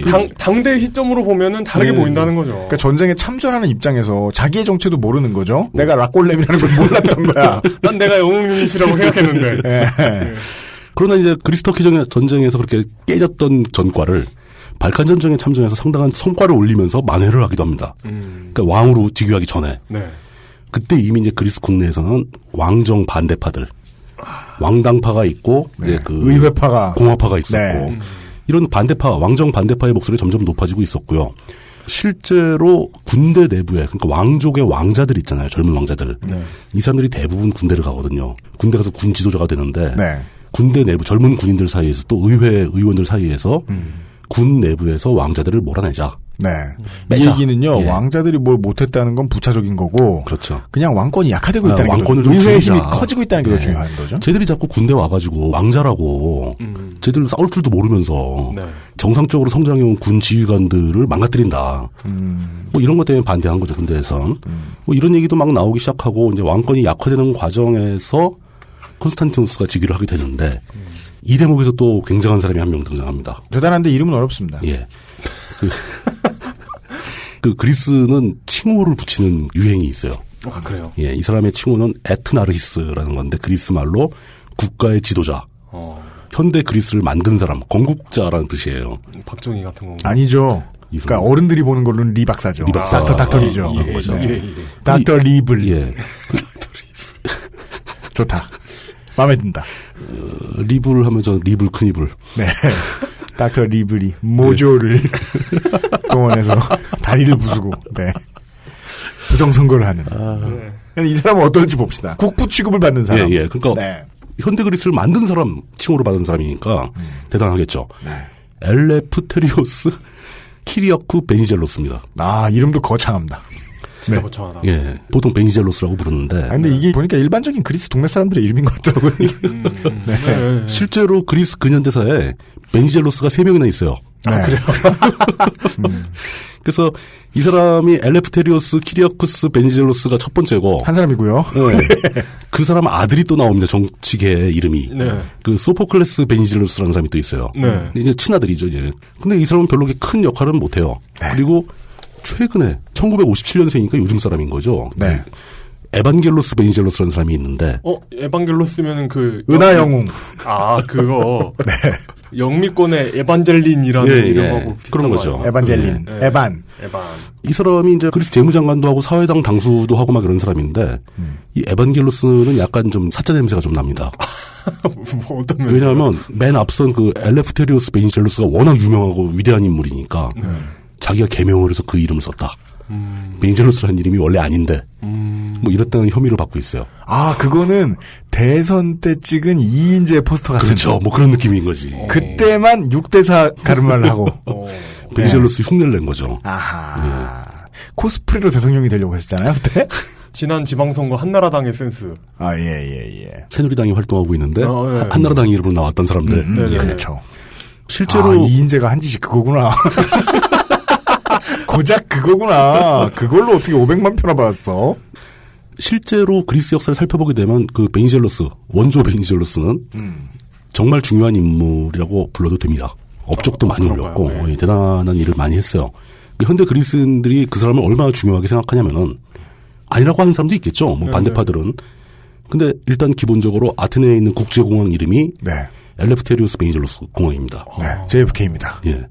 미국의 JFK 같은 거죠. 그리고 엘레프테리오스 베니젤로스 박물관이 있어요. 그게 그 사람 물건만 있는 박물관이 아니고 예. 그러니까 국립박물관 이름이 되게 사람 이름 붙으면 그 사람에 관한 물건만 잔뜩 있죠. 그렇죠. 그러니까요. 근데 그게 아니고 국립종합박물관의 이름을 붙여주는 거죠. 그 정도입니다. 이 정도면은 뭐 대단한 사람이라는 걸 알 수 있죠. 현대에 와서까지도 대단한 사람 취급을 받습니다.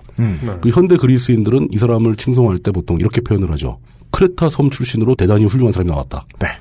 그리스도 출신 지역을 굉장히 중시하거든요. 그렇습니다. 베니젤로스 자체가 크레타에서부터 정치 활동을 시작해서 유명해진 사람입니다. 지금도 무슨 야당의 오래된 별로 의회에서 보여준 거 없는 막 중견 정치인이 있으면 크레타 섬의 3대 천재였다.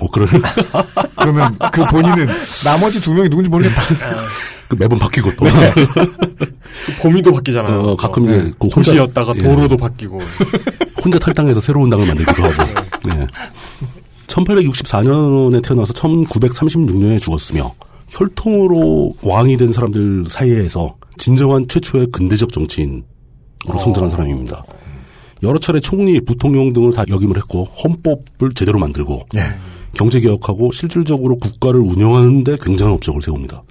그리스가 엄청 발전합니다. 이 사람 시대에. 그리스 영토 확장에도 사실 아까 콘스탄티누스나 요리우스도 확장을 많이 했다고 그러는데 그 배후에 이 사람의 힘이 있었어요. 아주 엄청나게 탁월한 외교적 수완을 가진 외교가기도 했어요. 사람들 설득 잘하고 그러다 보니까 이 사람은 근본적으로 공화주의자거든요. 사사건건 왕과 대립을 하지 않을 수가 없었죠. 라이벌 의식이 좀 있었던 것 같아요. 베니젤로스의 기본적인 입장은 어차피 왕은 결국 외국인 아니냐. 그리스는 그리스 사람들의 손에 의해서 다스려져야 된다. 뭐 이런 마인드를 갖고 있던 걸로 보입니다. 그러면서도 그 얘기를 강하게 주장을 하지 않는 것이 그리스는 결국 유럽 열강들의 지배에 가까운 간섭을 받는 입장이고 그런 상황에서 그들이 심어놓은 왕을 없앨 수는 없다라는 현실주의자적인 면모도 갖고 있었던 사람이죠.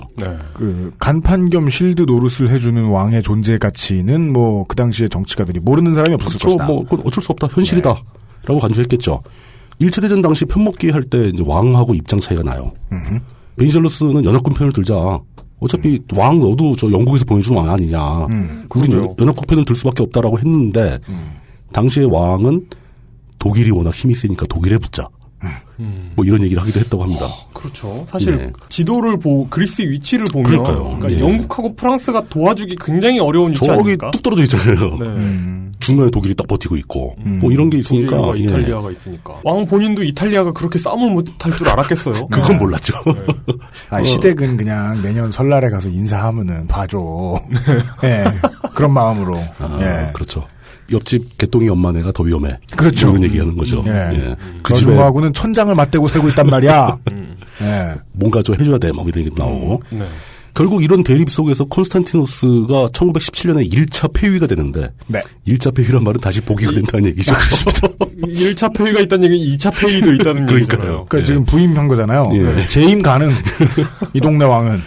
근데 이게 이제 보통 공식적으로 1917년에 콘스탄티누스 1세가 폐위됐다라고 표현을 하지만 재선왕. 폐위 선언이 한쪽에서 있고 또 한쪽에서는 왕이 또 그대로 앉아있고 그리스가 분열된 시기였던 거예요. 국론 분열의 시기라고 보통 부릅니다.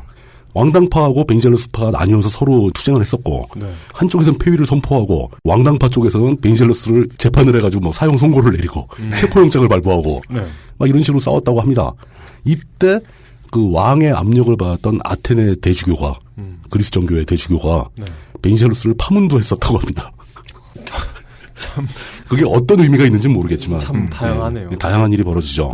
이 파문이라는 게 비교적 심리적 배설에 가까운 것 같아요. 요즘 이렇게 화가 난 교황께서 이놈 저놈 파문하시는 거 보면은 그래 파문할 만하지. 근데 그 다음 질문 안 하는 거야. 그 파문하면 무슨 일이 있지? 근데 그런 것도 있어요. 그 우리나라 교회에서 이렇게 동네 교회에서 목사들이 서로 파문하는 거 있잖아요. 파문이 아니고 2단으로 규정하죠. 2단으로 규정하는 거. 너님 2단. 마치 저런 거죠. 이게 사진 벽에 붙여 칼로 찌르는 거랑 비슷한 거죠. 내 공사비를 제때 안 줘? 이 어떤 동네만의 동서교회 분열 뭐 이런 거잖아요. 네, 그렇죠. 한쪽 교회 이름이 정교회 이런 거고. 그 뭐야 그거? 한쪽은 부교회. 한쪽은 정교회, 한쪽은 로마교회 이렇게 해가지고 분열하는 거죠. 그런데 베니젤로스가 연합국 측 편을 들자고 얘기했잖아요. 네. 왕이 반대를 했고. 네. 맞아, 나 동네에서 감리교회인데 이름이 로마교회인 교회 있다는 얘기 있다니까요. 저도 봤어요. 아니, 감리교회가 로마교회 하면 안 되지.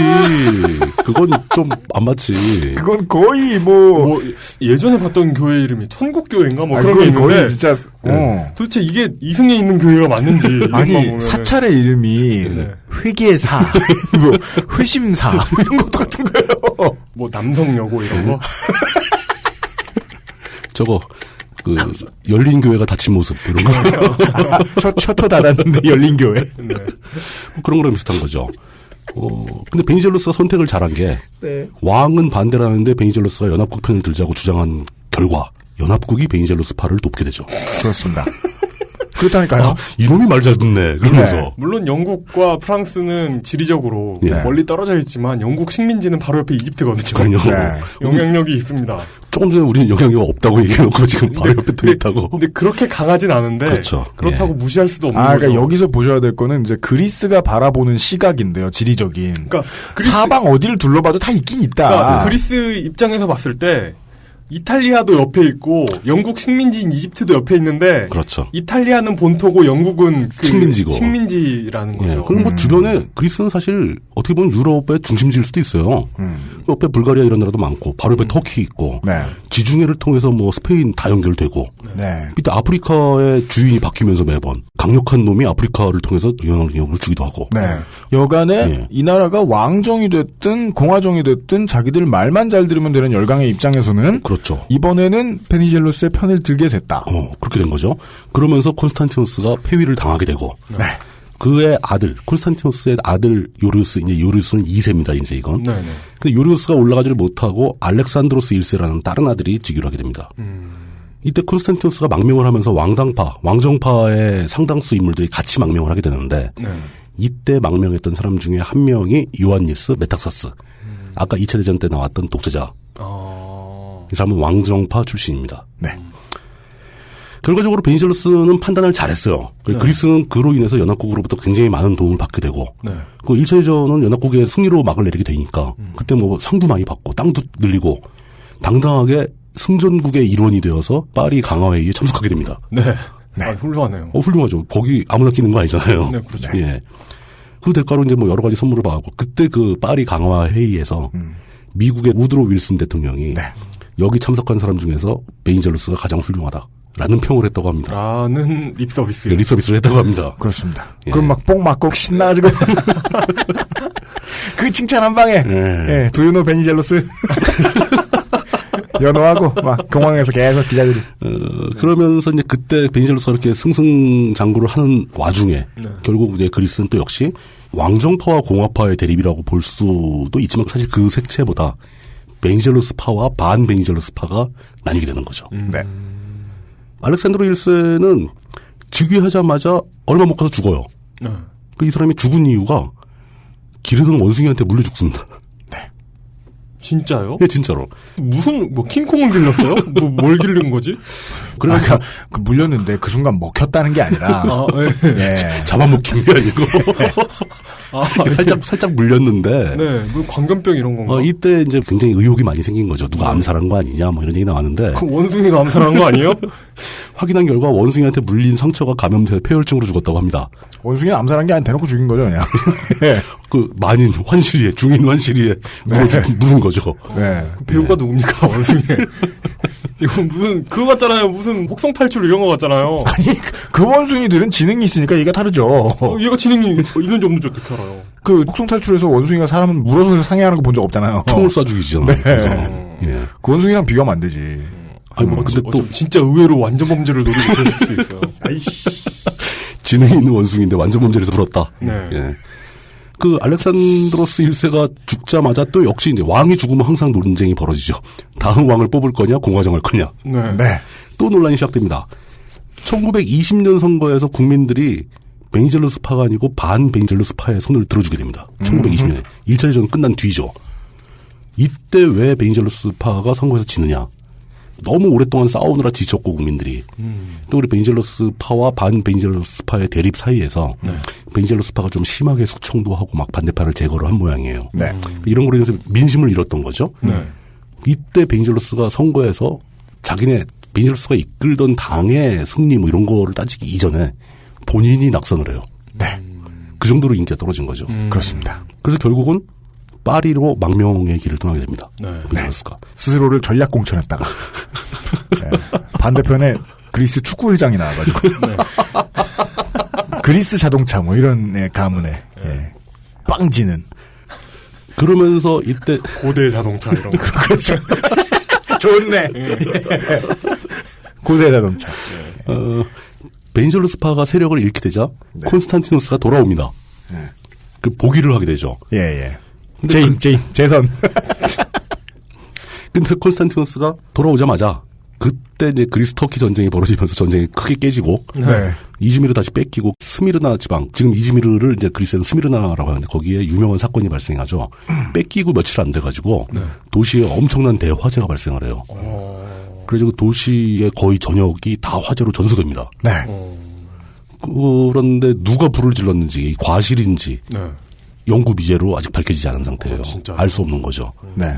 그리스인들이 도망가면서 불을 질렀는지 아니면 새로 진주한 터키군들이 뭘 잘못했는지 도시 하나가 날아갑니다. 그런 거 다 악재죠.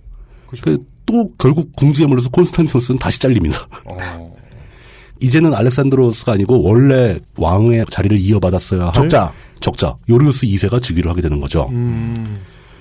근데 이때 이제 그리스 터키 전쟁에 패하게 되면서 그리스가 이제 곤란한 지경에 빠졌는데 아까 얘기한 그 스위스 로잔에서 협상이 있었다고 그랬잖아요. 그 협상의 그리스 대표로 베니젤로스가 다시 돌아옵니다. 이 왕 요리우스가 생각하기에도 그런 협상은 베니젤로스가 제일 잘해. 이렇게 된 거예요.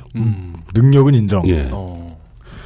그러면서 베니젤로스가 했던 일이 종교로 국민 교환하는 협상을 마무리하게 되는 거죠. 네.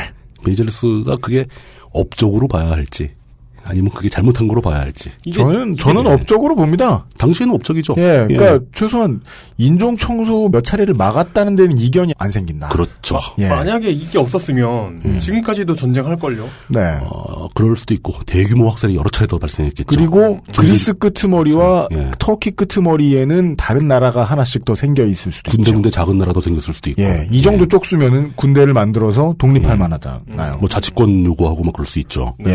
그게 실제로 지금 그 키프로스에서 있는 일이고. 그때 되면 독립할 수밖에 없는 게 원래 너네 우리 동포였으니까 그리스로 돌아와라라고 말하기엔 너무 늦었죠. 모든 게 다 변했고. 그러면서 이제 이때 사실상 아까 얘기했던 그리스가 고토 회복을 하겠다는 그 위대한 이상 프로젝트는 막을 내리게 되는 겁니다. 국민 교환도 하고 터키하고 영토 협상 다 했는데. 그럼 고토 회복도 좋은데 고토가 너무 고토 아닙니까? 그렇죠. 그러니까 우리나라가 고조선 때 땅 내놔라 뭐 이런 느낌이니까 너무 고토죠. 큰일 나요. 한 방에 가는 수가 있어요, 우리는. 그럼 지구가 다 우리 거예요. 그런 거? 그리고 이 대목에서 드디어 친왕당파였던, 망명했던 콘스탄티누스와 함께 도망을 갔던 요한니스 메탁사스가 돌아와서 반란을 일으키게 됩니다. 근데 첫 번 반란은 또 실패해요. 이 사람이 그렇게 정치적으로 유능한 사람은 아닌 것 같아요. 이게 막걸리를 안 마셔서 그래. 그렇죠. 그 그리스에 있는 무슨 강을 건너기 전에 막걸리 한 잔 들이키고 건넜어야 되는데. 그리고 스틱스 강을 건너기 전에. 그리고 그리스어 말고 이제 자기 부모님 언어 이런 걸로 주사위는 던져놨다. 그래서 이 요한나스 메타사스가 친왕정 구데타를 일으켰다가 실패하는 바람에 덤태기를 써가지고 요리우스 2세까지 쫓겨납니다. 그 요리우스 2세가 또 망명을 가버려요. 그리고 이 쫓아내는 주체는 누구예요? 베니젤로스파죠. 베니젤로스파가 다시 득세를 하게 되면서 베니젤로스가 돌아와서 총리직에 오르게 됩니다. 왕 다음 총리입니다. 그리고 2년 후 1924년에 다시 실각을 하게 됩니다. 잠깐만요. 그럼 총리라는 거 그 위에 대통령이 있든 뭐 왕이 있든 이런 얘기 형식적인 아니에요? 왕이 있었던 때가 있고 형식적인 대통령이 있었던 때가 있는데 이때는 형식적인 왕이 공석인 상태에서 총리에 오르는 거죠. 어마어마하구나. 복잡하죠 아주.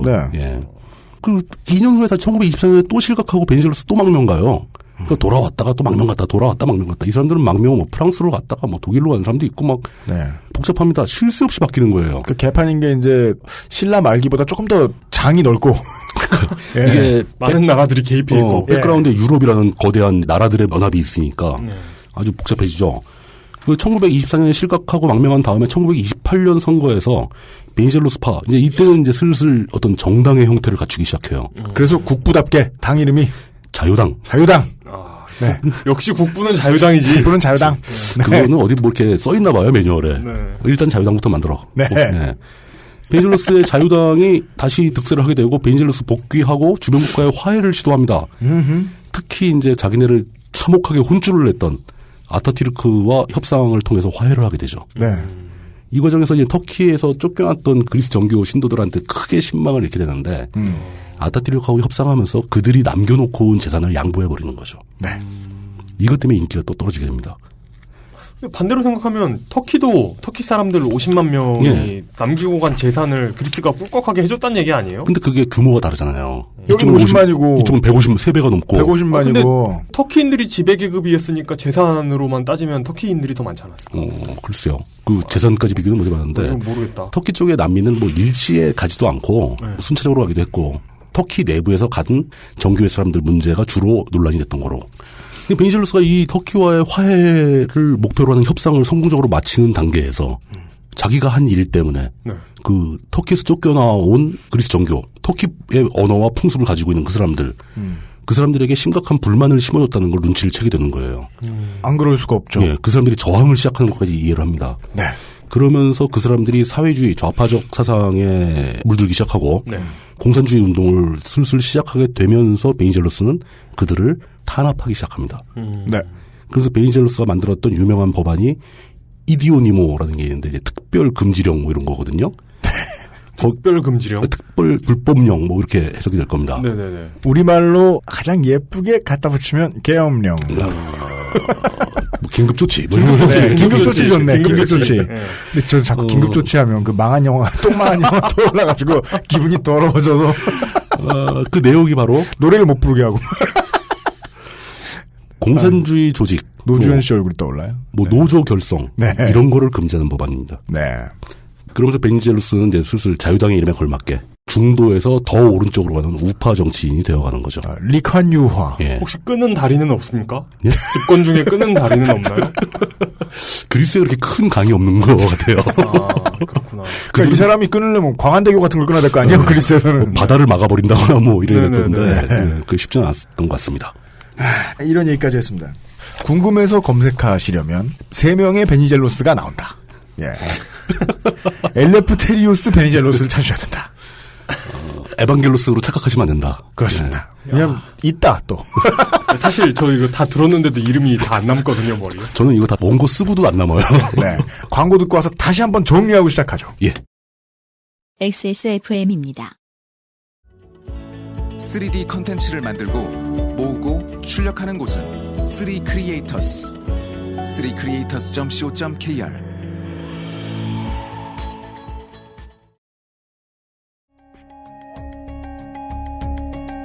컴스테이션은 조용한 형제들과 함께합니다.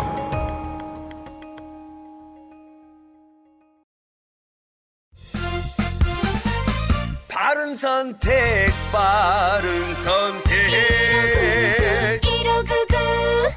음주운전 사고 발생 시 평균 소요 비용은 1,500만 원입니다. 대리운전 1599-1599. 19세기 초반 1832년부터요. 뭘 했는지 잘 기억이 나지 않는 5톤 구간과 그 절대군주가 되기 위해서 노력을 했다니까요. 네. 노력만 했다니까요. 요르요스 1세. 여러모로 고생하신 그분들. 그리고 살아계셨으면 147살이실 콘스탄티노스 1세. 베니젤로스 2분의 1. 예. 알렉산드로스 1세는 원숭이. 예. 시험 문제 기억하듯이. 폐혈증. 예. 베니젤로스가 패배하면서 콘스탄티노스 1세의 재선. 터키전에 참패하고. 예. 진짜 이거 공부해야겠다. 예. 요르요스 2세. 너무 복잡하다. 굉장히 복잡합니다, 이게. 네. 예. 근데 요하니스 메탁사스가 친왕정 반란을 실패하는 바람에 베니젤로스 2분의 2. 그리고 이게 물뚱님이 방송에 쓸 수 있게 많이 간추렸다는 느낌이 많이 드는 게 굉장히 압축한 거예요. 네, 이게 뭔가 너저분한 느낌 들지 않아요? 여러모로. 되게 서럽다. 네. 성가비가 할 때는 그렇게 얘기 안 했잖아, 우리. 왜냐하면 죽도록 간추려왔는데. 거기는 이렇게 흐름이 자기들이 뭔가를 결정해서 하잖아요. 네. 뭐 권력 다툼을 하더라도 우리 둘 중에 이긴 사람이 짱이 되는 거고, 뭐 갑자기 누가 쳐들어와가지고 달라이라마가 무슨 칼리파를 꽂아주고 뭐 이런 건 없잖아요. 왜 칼리파를 꽂아줘? 아니 그러니까 어려운 부분에서 농담하지 마세요. 크로스 종교. 네네네. 그러니까 크로스 국가듯이 크로스 종교로 뭔가 꽂아주고 이러는 게 없잖아요. 그렇죠. 하여간 그 베니젤루스도 국부도 우리가 많은 정치인들에게서 볼 수 있는 매우 중요한 현상. 노회를 겪게 된다 하는 얘기까지 들었습니다. 노회하면 소심해지지요. 예. 그렇게 좌파를 탄압을 했건 어쨌건 베니젤루스는 뭐 그동안 해온 것도 있고 개인의 능력도 있고 국가 경영을 못한 건 아니에요. 네. 못한 건 아닌데 결과적으로 베니젤루스가 최후에 국민들의 인기를 잃어버리게 되는 사건은 그 원인조차도 또 역시 외부에서 옵니다. 예. 뭐죠? 30년에 들어가서 전 세계를 강타한 대공황이죠. 이 대공황 때에는 누가 짱을 먹어도 다 욕을 먹게 돼 있죠. 그렇습니다. 나라 전체가 굶어 죽을 지경에 막 들어가는 거니까요. 그렇죠. 바이마르 공화국도 무너지고. 예. 이 대공황이 굉장히 많은 작은 나라들의 어떤 안정을 깨트려 버리죠. 네. 예. 베니젤루스도 그 물결을 피할 수는 없었던 것 같습니다.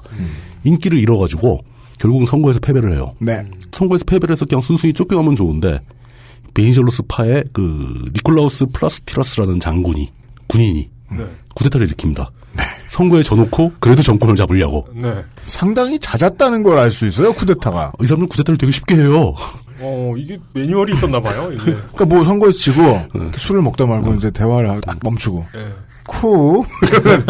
상대방이 쿠. 이러고 화답하고. 바로 다음날 쿠데타하고. 이렇게 흔하면 정부에서 공문 같은 거 내려야 되는 거 아니에요? 그 향후 쿠데타 일으킬 때 무엇 하지 말 것 뭐 이런 거. 그 매뉴얼에 관련된 책도 나오겠죠. 네. 쿠데타 일주일 후에 할 수 있다. 뭐 그런 당신도 쿠데타를 할 수 있다. 네. 언론사 장악 시 화장실을 가렸을 것. 군내 식당 이용 금지. 이런 음주는 위험함으로 이런 거. 막걸리 마시지 말 것. 예.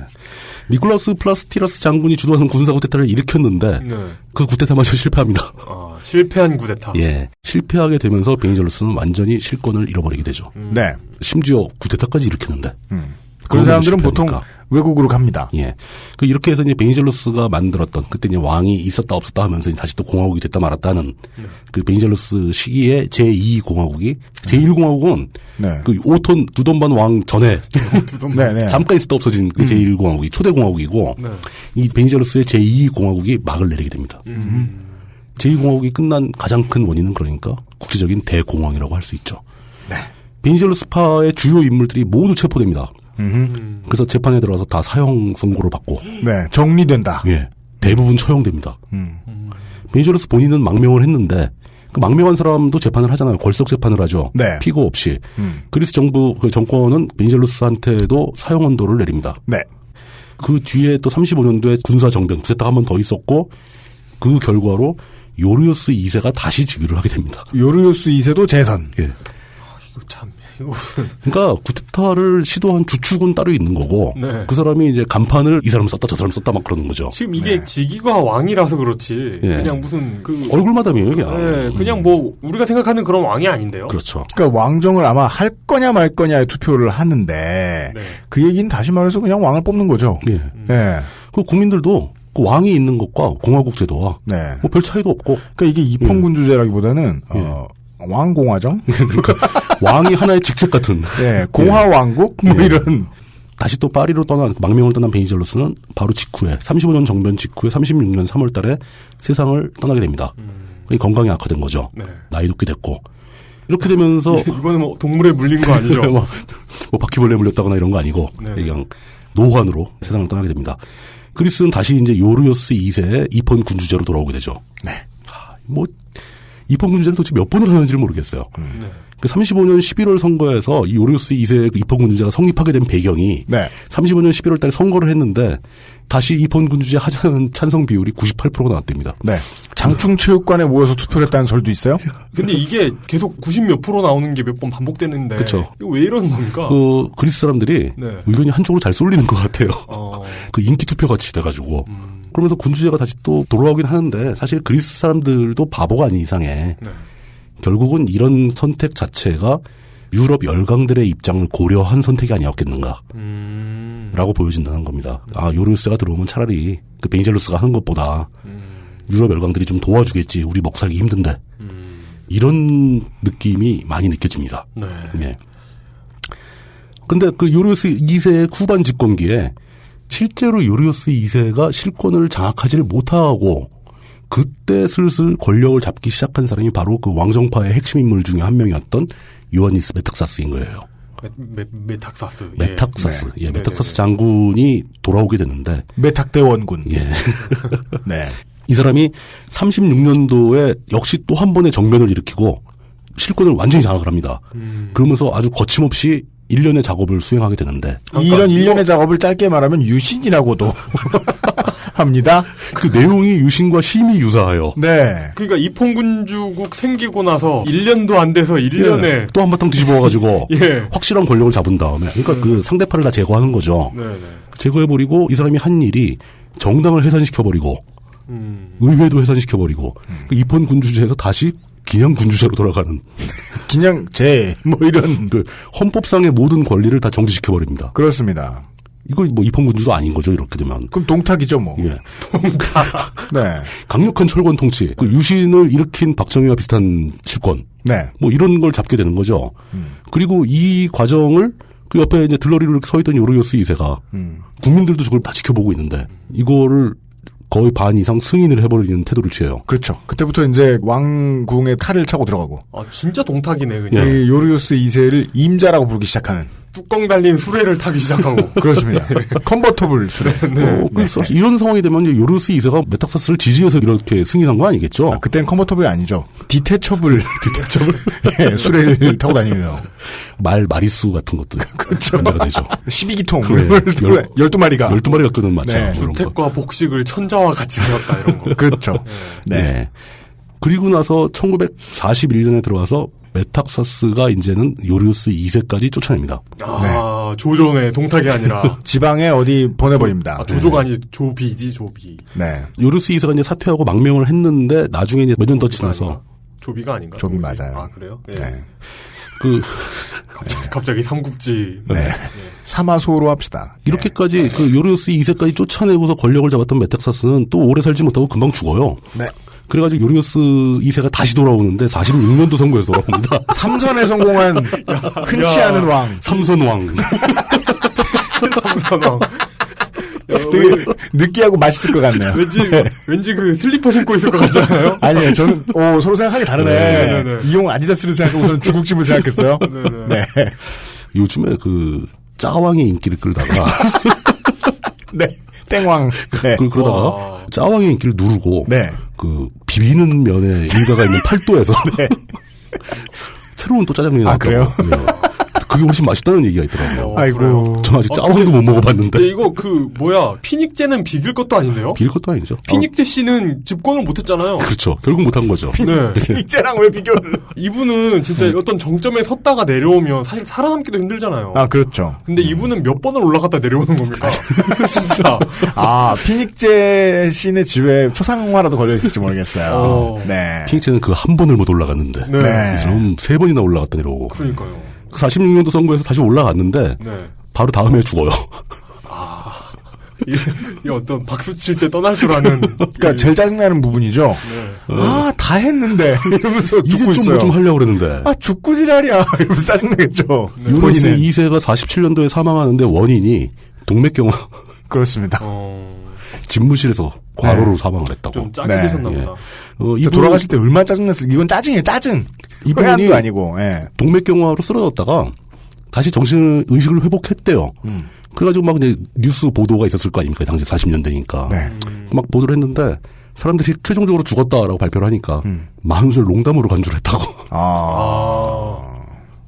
그럼 본인은 이제 동맥경화에서 이제 깨어났는데 TV를 봤더니 자기가 죽었다는 말을 보고 너무 열받아 또 이렇게 깜짝 놀라가지고 그럴 수도 있죠. 뇌졸중이 와서 아이고 내가 죽었다니. 잠깐만 이게 47년도면 아까 그게 설명이 되네요. 뭐가요? 아까 그 그리스랑 이탈리아랑 전쟁할 때 이때는 왕국이 아니라 어떤 독재자가 있었다 이런 얘기를 했잖아요. 그러니까 메탁사스가 지배하던 시절에 네, 이탈리아랑 싸움을 한 거예요. 네, 그러니까 왕정이 끝나고 독재자가 나온 게 아니구나. 독재자가 중간에 합종한 거죠. 네. 왕정이 아직 안 끝난 거예요. 메타서스 독재 시기에도 사실 왕이 있었고 네. 메타서스가 쫓아냈다가 나중에 2차 대전 끝나고 다시 또 요리우스 2세가 복귀를 하니까 네. 이런 식으로 2차 세계대전까지의 그리스의 두목들의 목록이 그렇습니다. 매우 복잡하고 현란한. 네. 이거 정말 이야. 여기까지 보면 7명의 두목이 통칭 두목이 왔다리 갔다리를 하면서 10번을 서로 권력을 토스했습니다. 네. 이렇게 그 권력 다툼이 심하고 국민들의 어떤 의견이 일치되지 않고 예. 국력도 당연히 약해질 텐데 이런 상황에서 이탈리아를 상대로 이길 수 있었던. 그러니까 우리가 계속 하는 얘기는 이탈리아가 얼마나 족밥인가를 얘기하는 거예요. 굉장히 적으로서 훌륭하다. 누구나 원하는 적이다. 네. 나도 저런 싸워줘. 네. 저런 적을 한번 가져보고 싶다. 뭐 이런 거. 예. 그렇게 해서 이제 그리스는 요 2차 대전에 접어들면서 이탈리아를 한번 이기고 네. 그다음에 이제 다들 아시겠지만 독일한테 호되게 당하죠.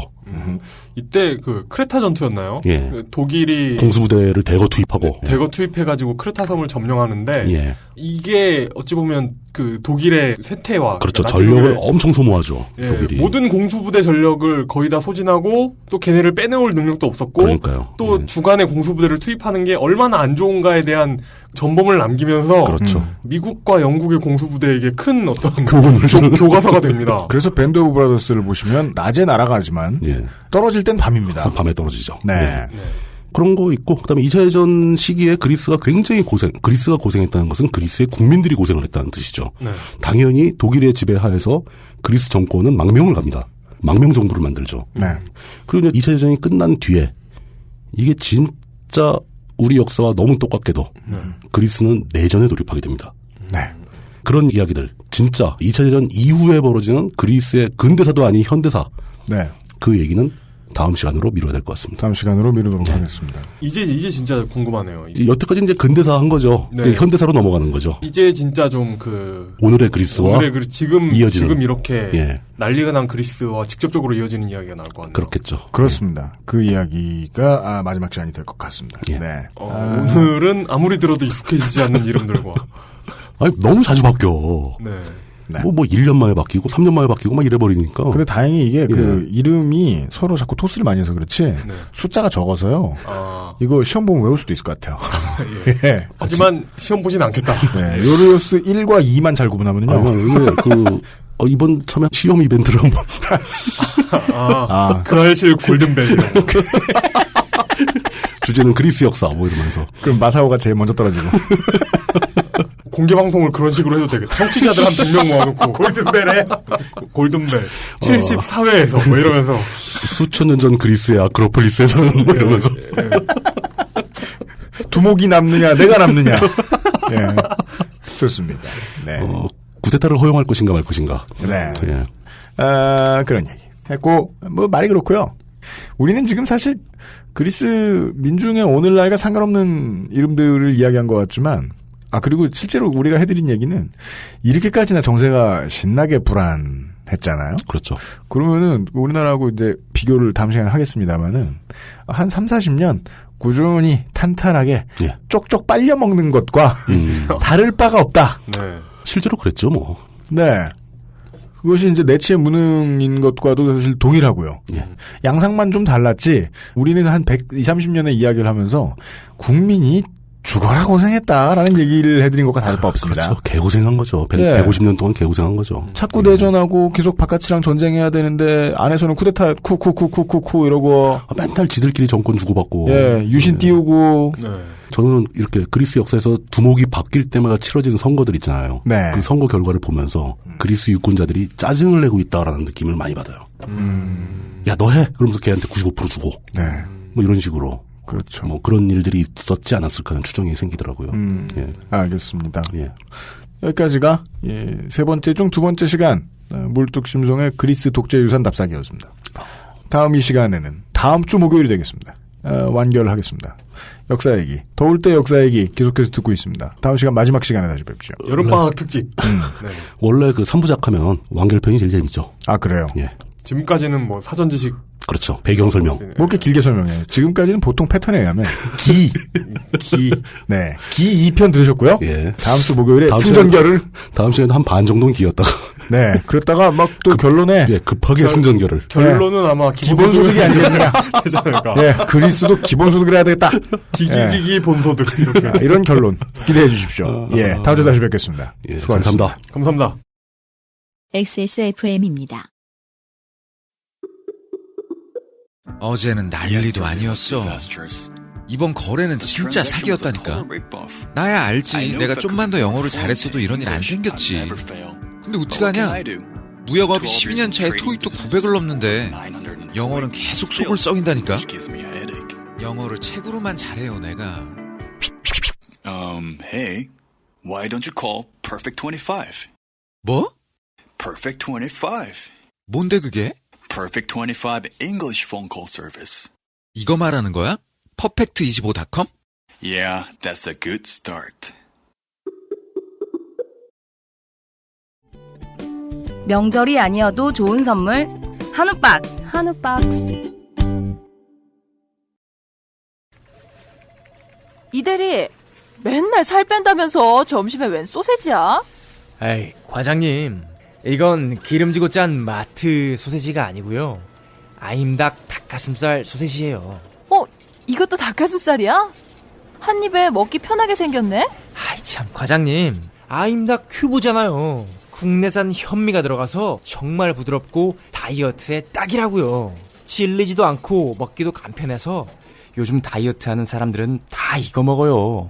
닭가슴살을 가장 맛있고 간편하게 먹는 법, 프리미엄 세이프 푸드 아임닭.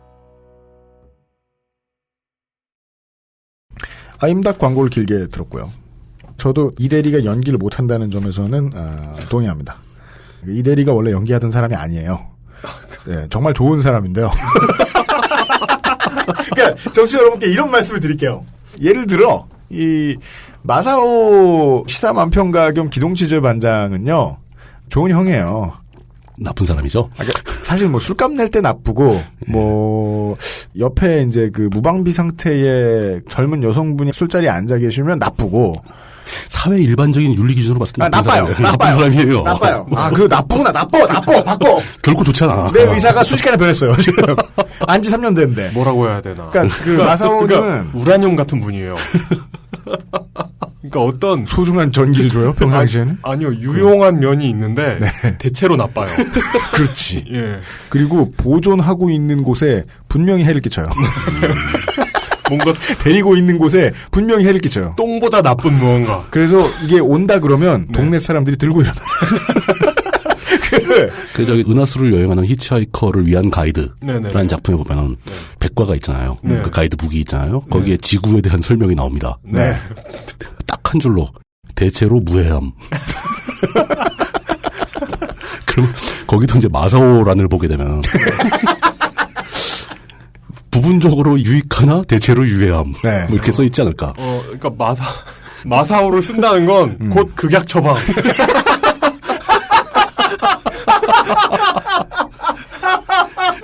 우리가 그렇게 상태가 안 좋았던 거야. 네. 극약 처방. 예. 그렇습니다. 우리 이제 마사오님은 베니젤로스와 같은데, 근데 그래도 이제 취재를 잘해오면 네. 이쁘잖아요. 그럼요. 그렇죠. 예. 제일 잘하죠. 예. 네, 사람마다 장단점이 있어요. 예, 그러니까 우리의 어떤 성우는 성우를 못하기도 하고요. 이게 아임닭 때문에 생각이 났네요. 왜냐하면 아임닭 측에 제가 하고 싶은 얘기가 있기 때문이에요. 그 알씨를 듣고 어떤 분들이 지원을 하셨을 거예요. 진짜로? 그렇겠죠. 안 하셨겠습니까? 이미 지금 XSFM을 담당하는 아임닭 측의 직원은 청취자로 바뀌었어요. 아, 그래요? 그래서 이렇게 저한테 이렇게 설설 기는 클라이언트는 살다 처음 봤어요. 그러지 않으셔도 되는데. 아니, 가불관계에 혼동을 유발하고 있어요. 광고업자도로 만나서 영광이라 그러면 어떡합니까? 거래처 사람한테 만나서 영광입니다. 이분은 연쇄살인마인가? 이런 생각이 드는데, 그 아임닭 측이 하고 싶은 얘기가, 그 알씨를 듣고 회사에 지원을 하게 됐다. 그래서 사람을 뽑았다. 네. 근데 이상할 수도 있잖아요. 얼마든지 이상한 사람일 수 있잖아요. 그럼요. 이건 뭐 어떤 사람이든 이상할 수 있습니다. 그럼요. 하고 싶은 말, 예. 그러면은 저희한테 책임을 물으시면 안 됩니다. 아니 청취자를 납품했냐고요 우리가. 안 돼요? 예, 그 알실에서 확실한 건 하나밖에 없습니다. 광고주가 파는 물건의 콘텐츠입니다. 네, 물건의 질입니다. 네. 그거 하나를 지키기 위해서. 네. 거의 대부분의 것을 포기하고. 네, 그거 하나를 지키기 위해서요. 90%의 광고를 안 받는단 말입니다. 네. 그걸 지키기 위해서 심지어 마사오도 쓰잖아요. 극약을 써가지고 가져가니까. 예. 우라늄 발전을 하고 있다고요. 그러니까 한우박스를 믿어도 되시는데 한우박스는 원래 목요일에만 나간대요. 그렇죠. 그죠? 근데 이번 주에 금요일이 멋진 날이잖아요. 네. 그렇죠. 네. 우리가 휴가에 압제에 시달리게 됐잖아요. 네. 그래서 강압적인 휴가를. 그래서 한우박스는 수요일 날 갑니다. 네. 다음 주 월요일 날 가진 않으니까 너무 걱정하지 마십시오. 예. 아쉬운 대로 일도 못하게 되셨는데 집에서 고기도 구워 드시면서 역사 얘기 듣는 시간 이어가겠습니다. 내일 이 시간에 이슬람 유산 덕질기 시간으로. 원하는 분들은 열렬히 원하고 원하지 않는 분들은 도통 원하지 않는 이슬람 유산 덕질기 시간으로 다시 만나뵙겠습니다. 이제 여름방학 특집으로 손색이 없네요. 세계를 돌고 있습니다. 그렇습니다. 네네. 덕질로 세계 속으로. 예. 내일 이 시간에도 다시 찾아올 것을 약속을 드리겠습니다. 책임 프로듀서 유현수의 기술의 이현아 기술행정관. 오늘은 이용 상임수석과 유현수의 책임 프로듀서 물뚝심송 상임고문 세 사람이 앉아 있었습니다. 내일 이 시간에 요정과 함께 다시 찾아뵙겠습니다. 안녕히 계십시오. 감사합니다. 수고하셨습니다. XSFM입니다. I, D, W, K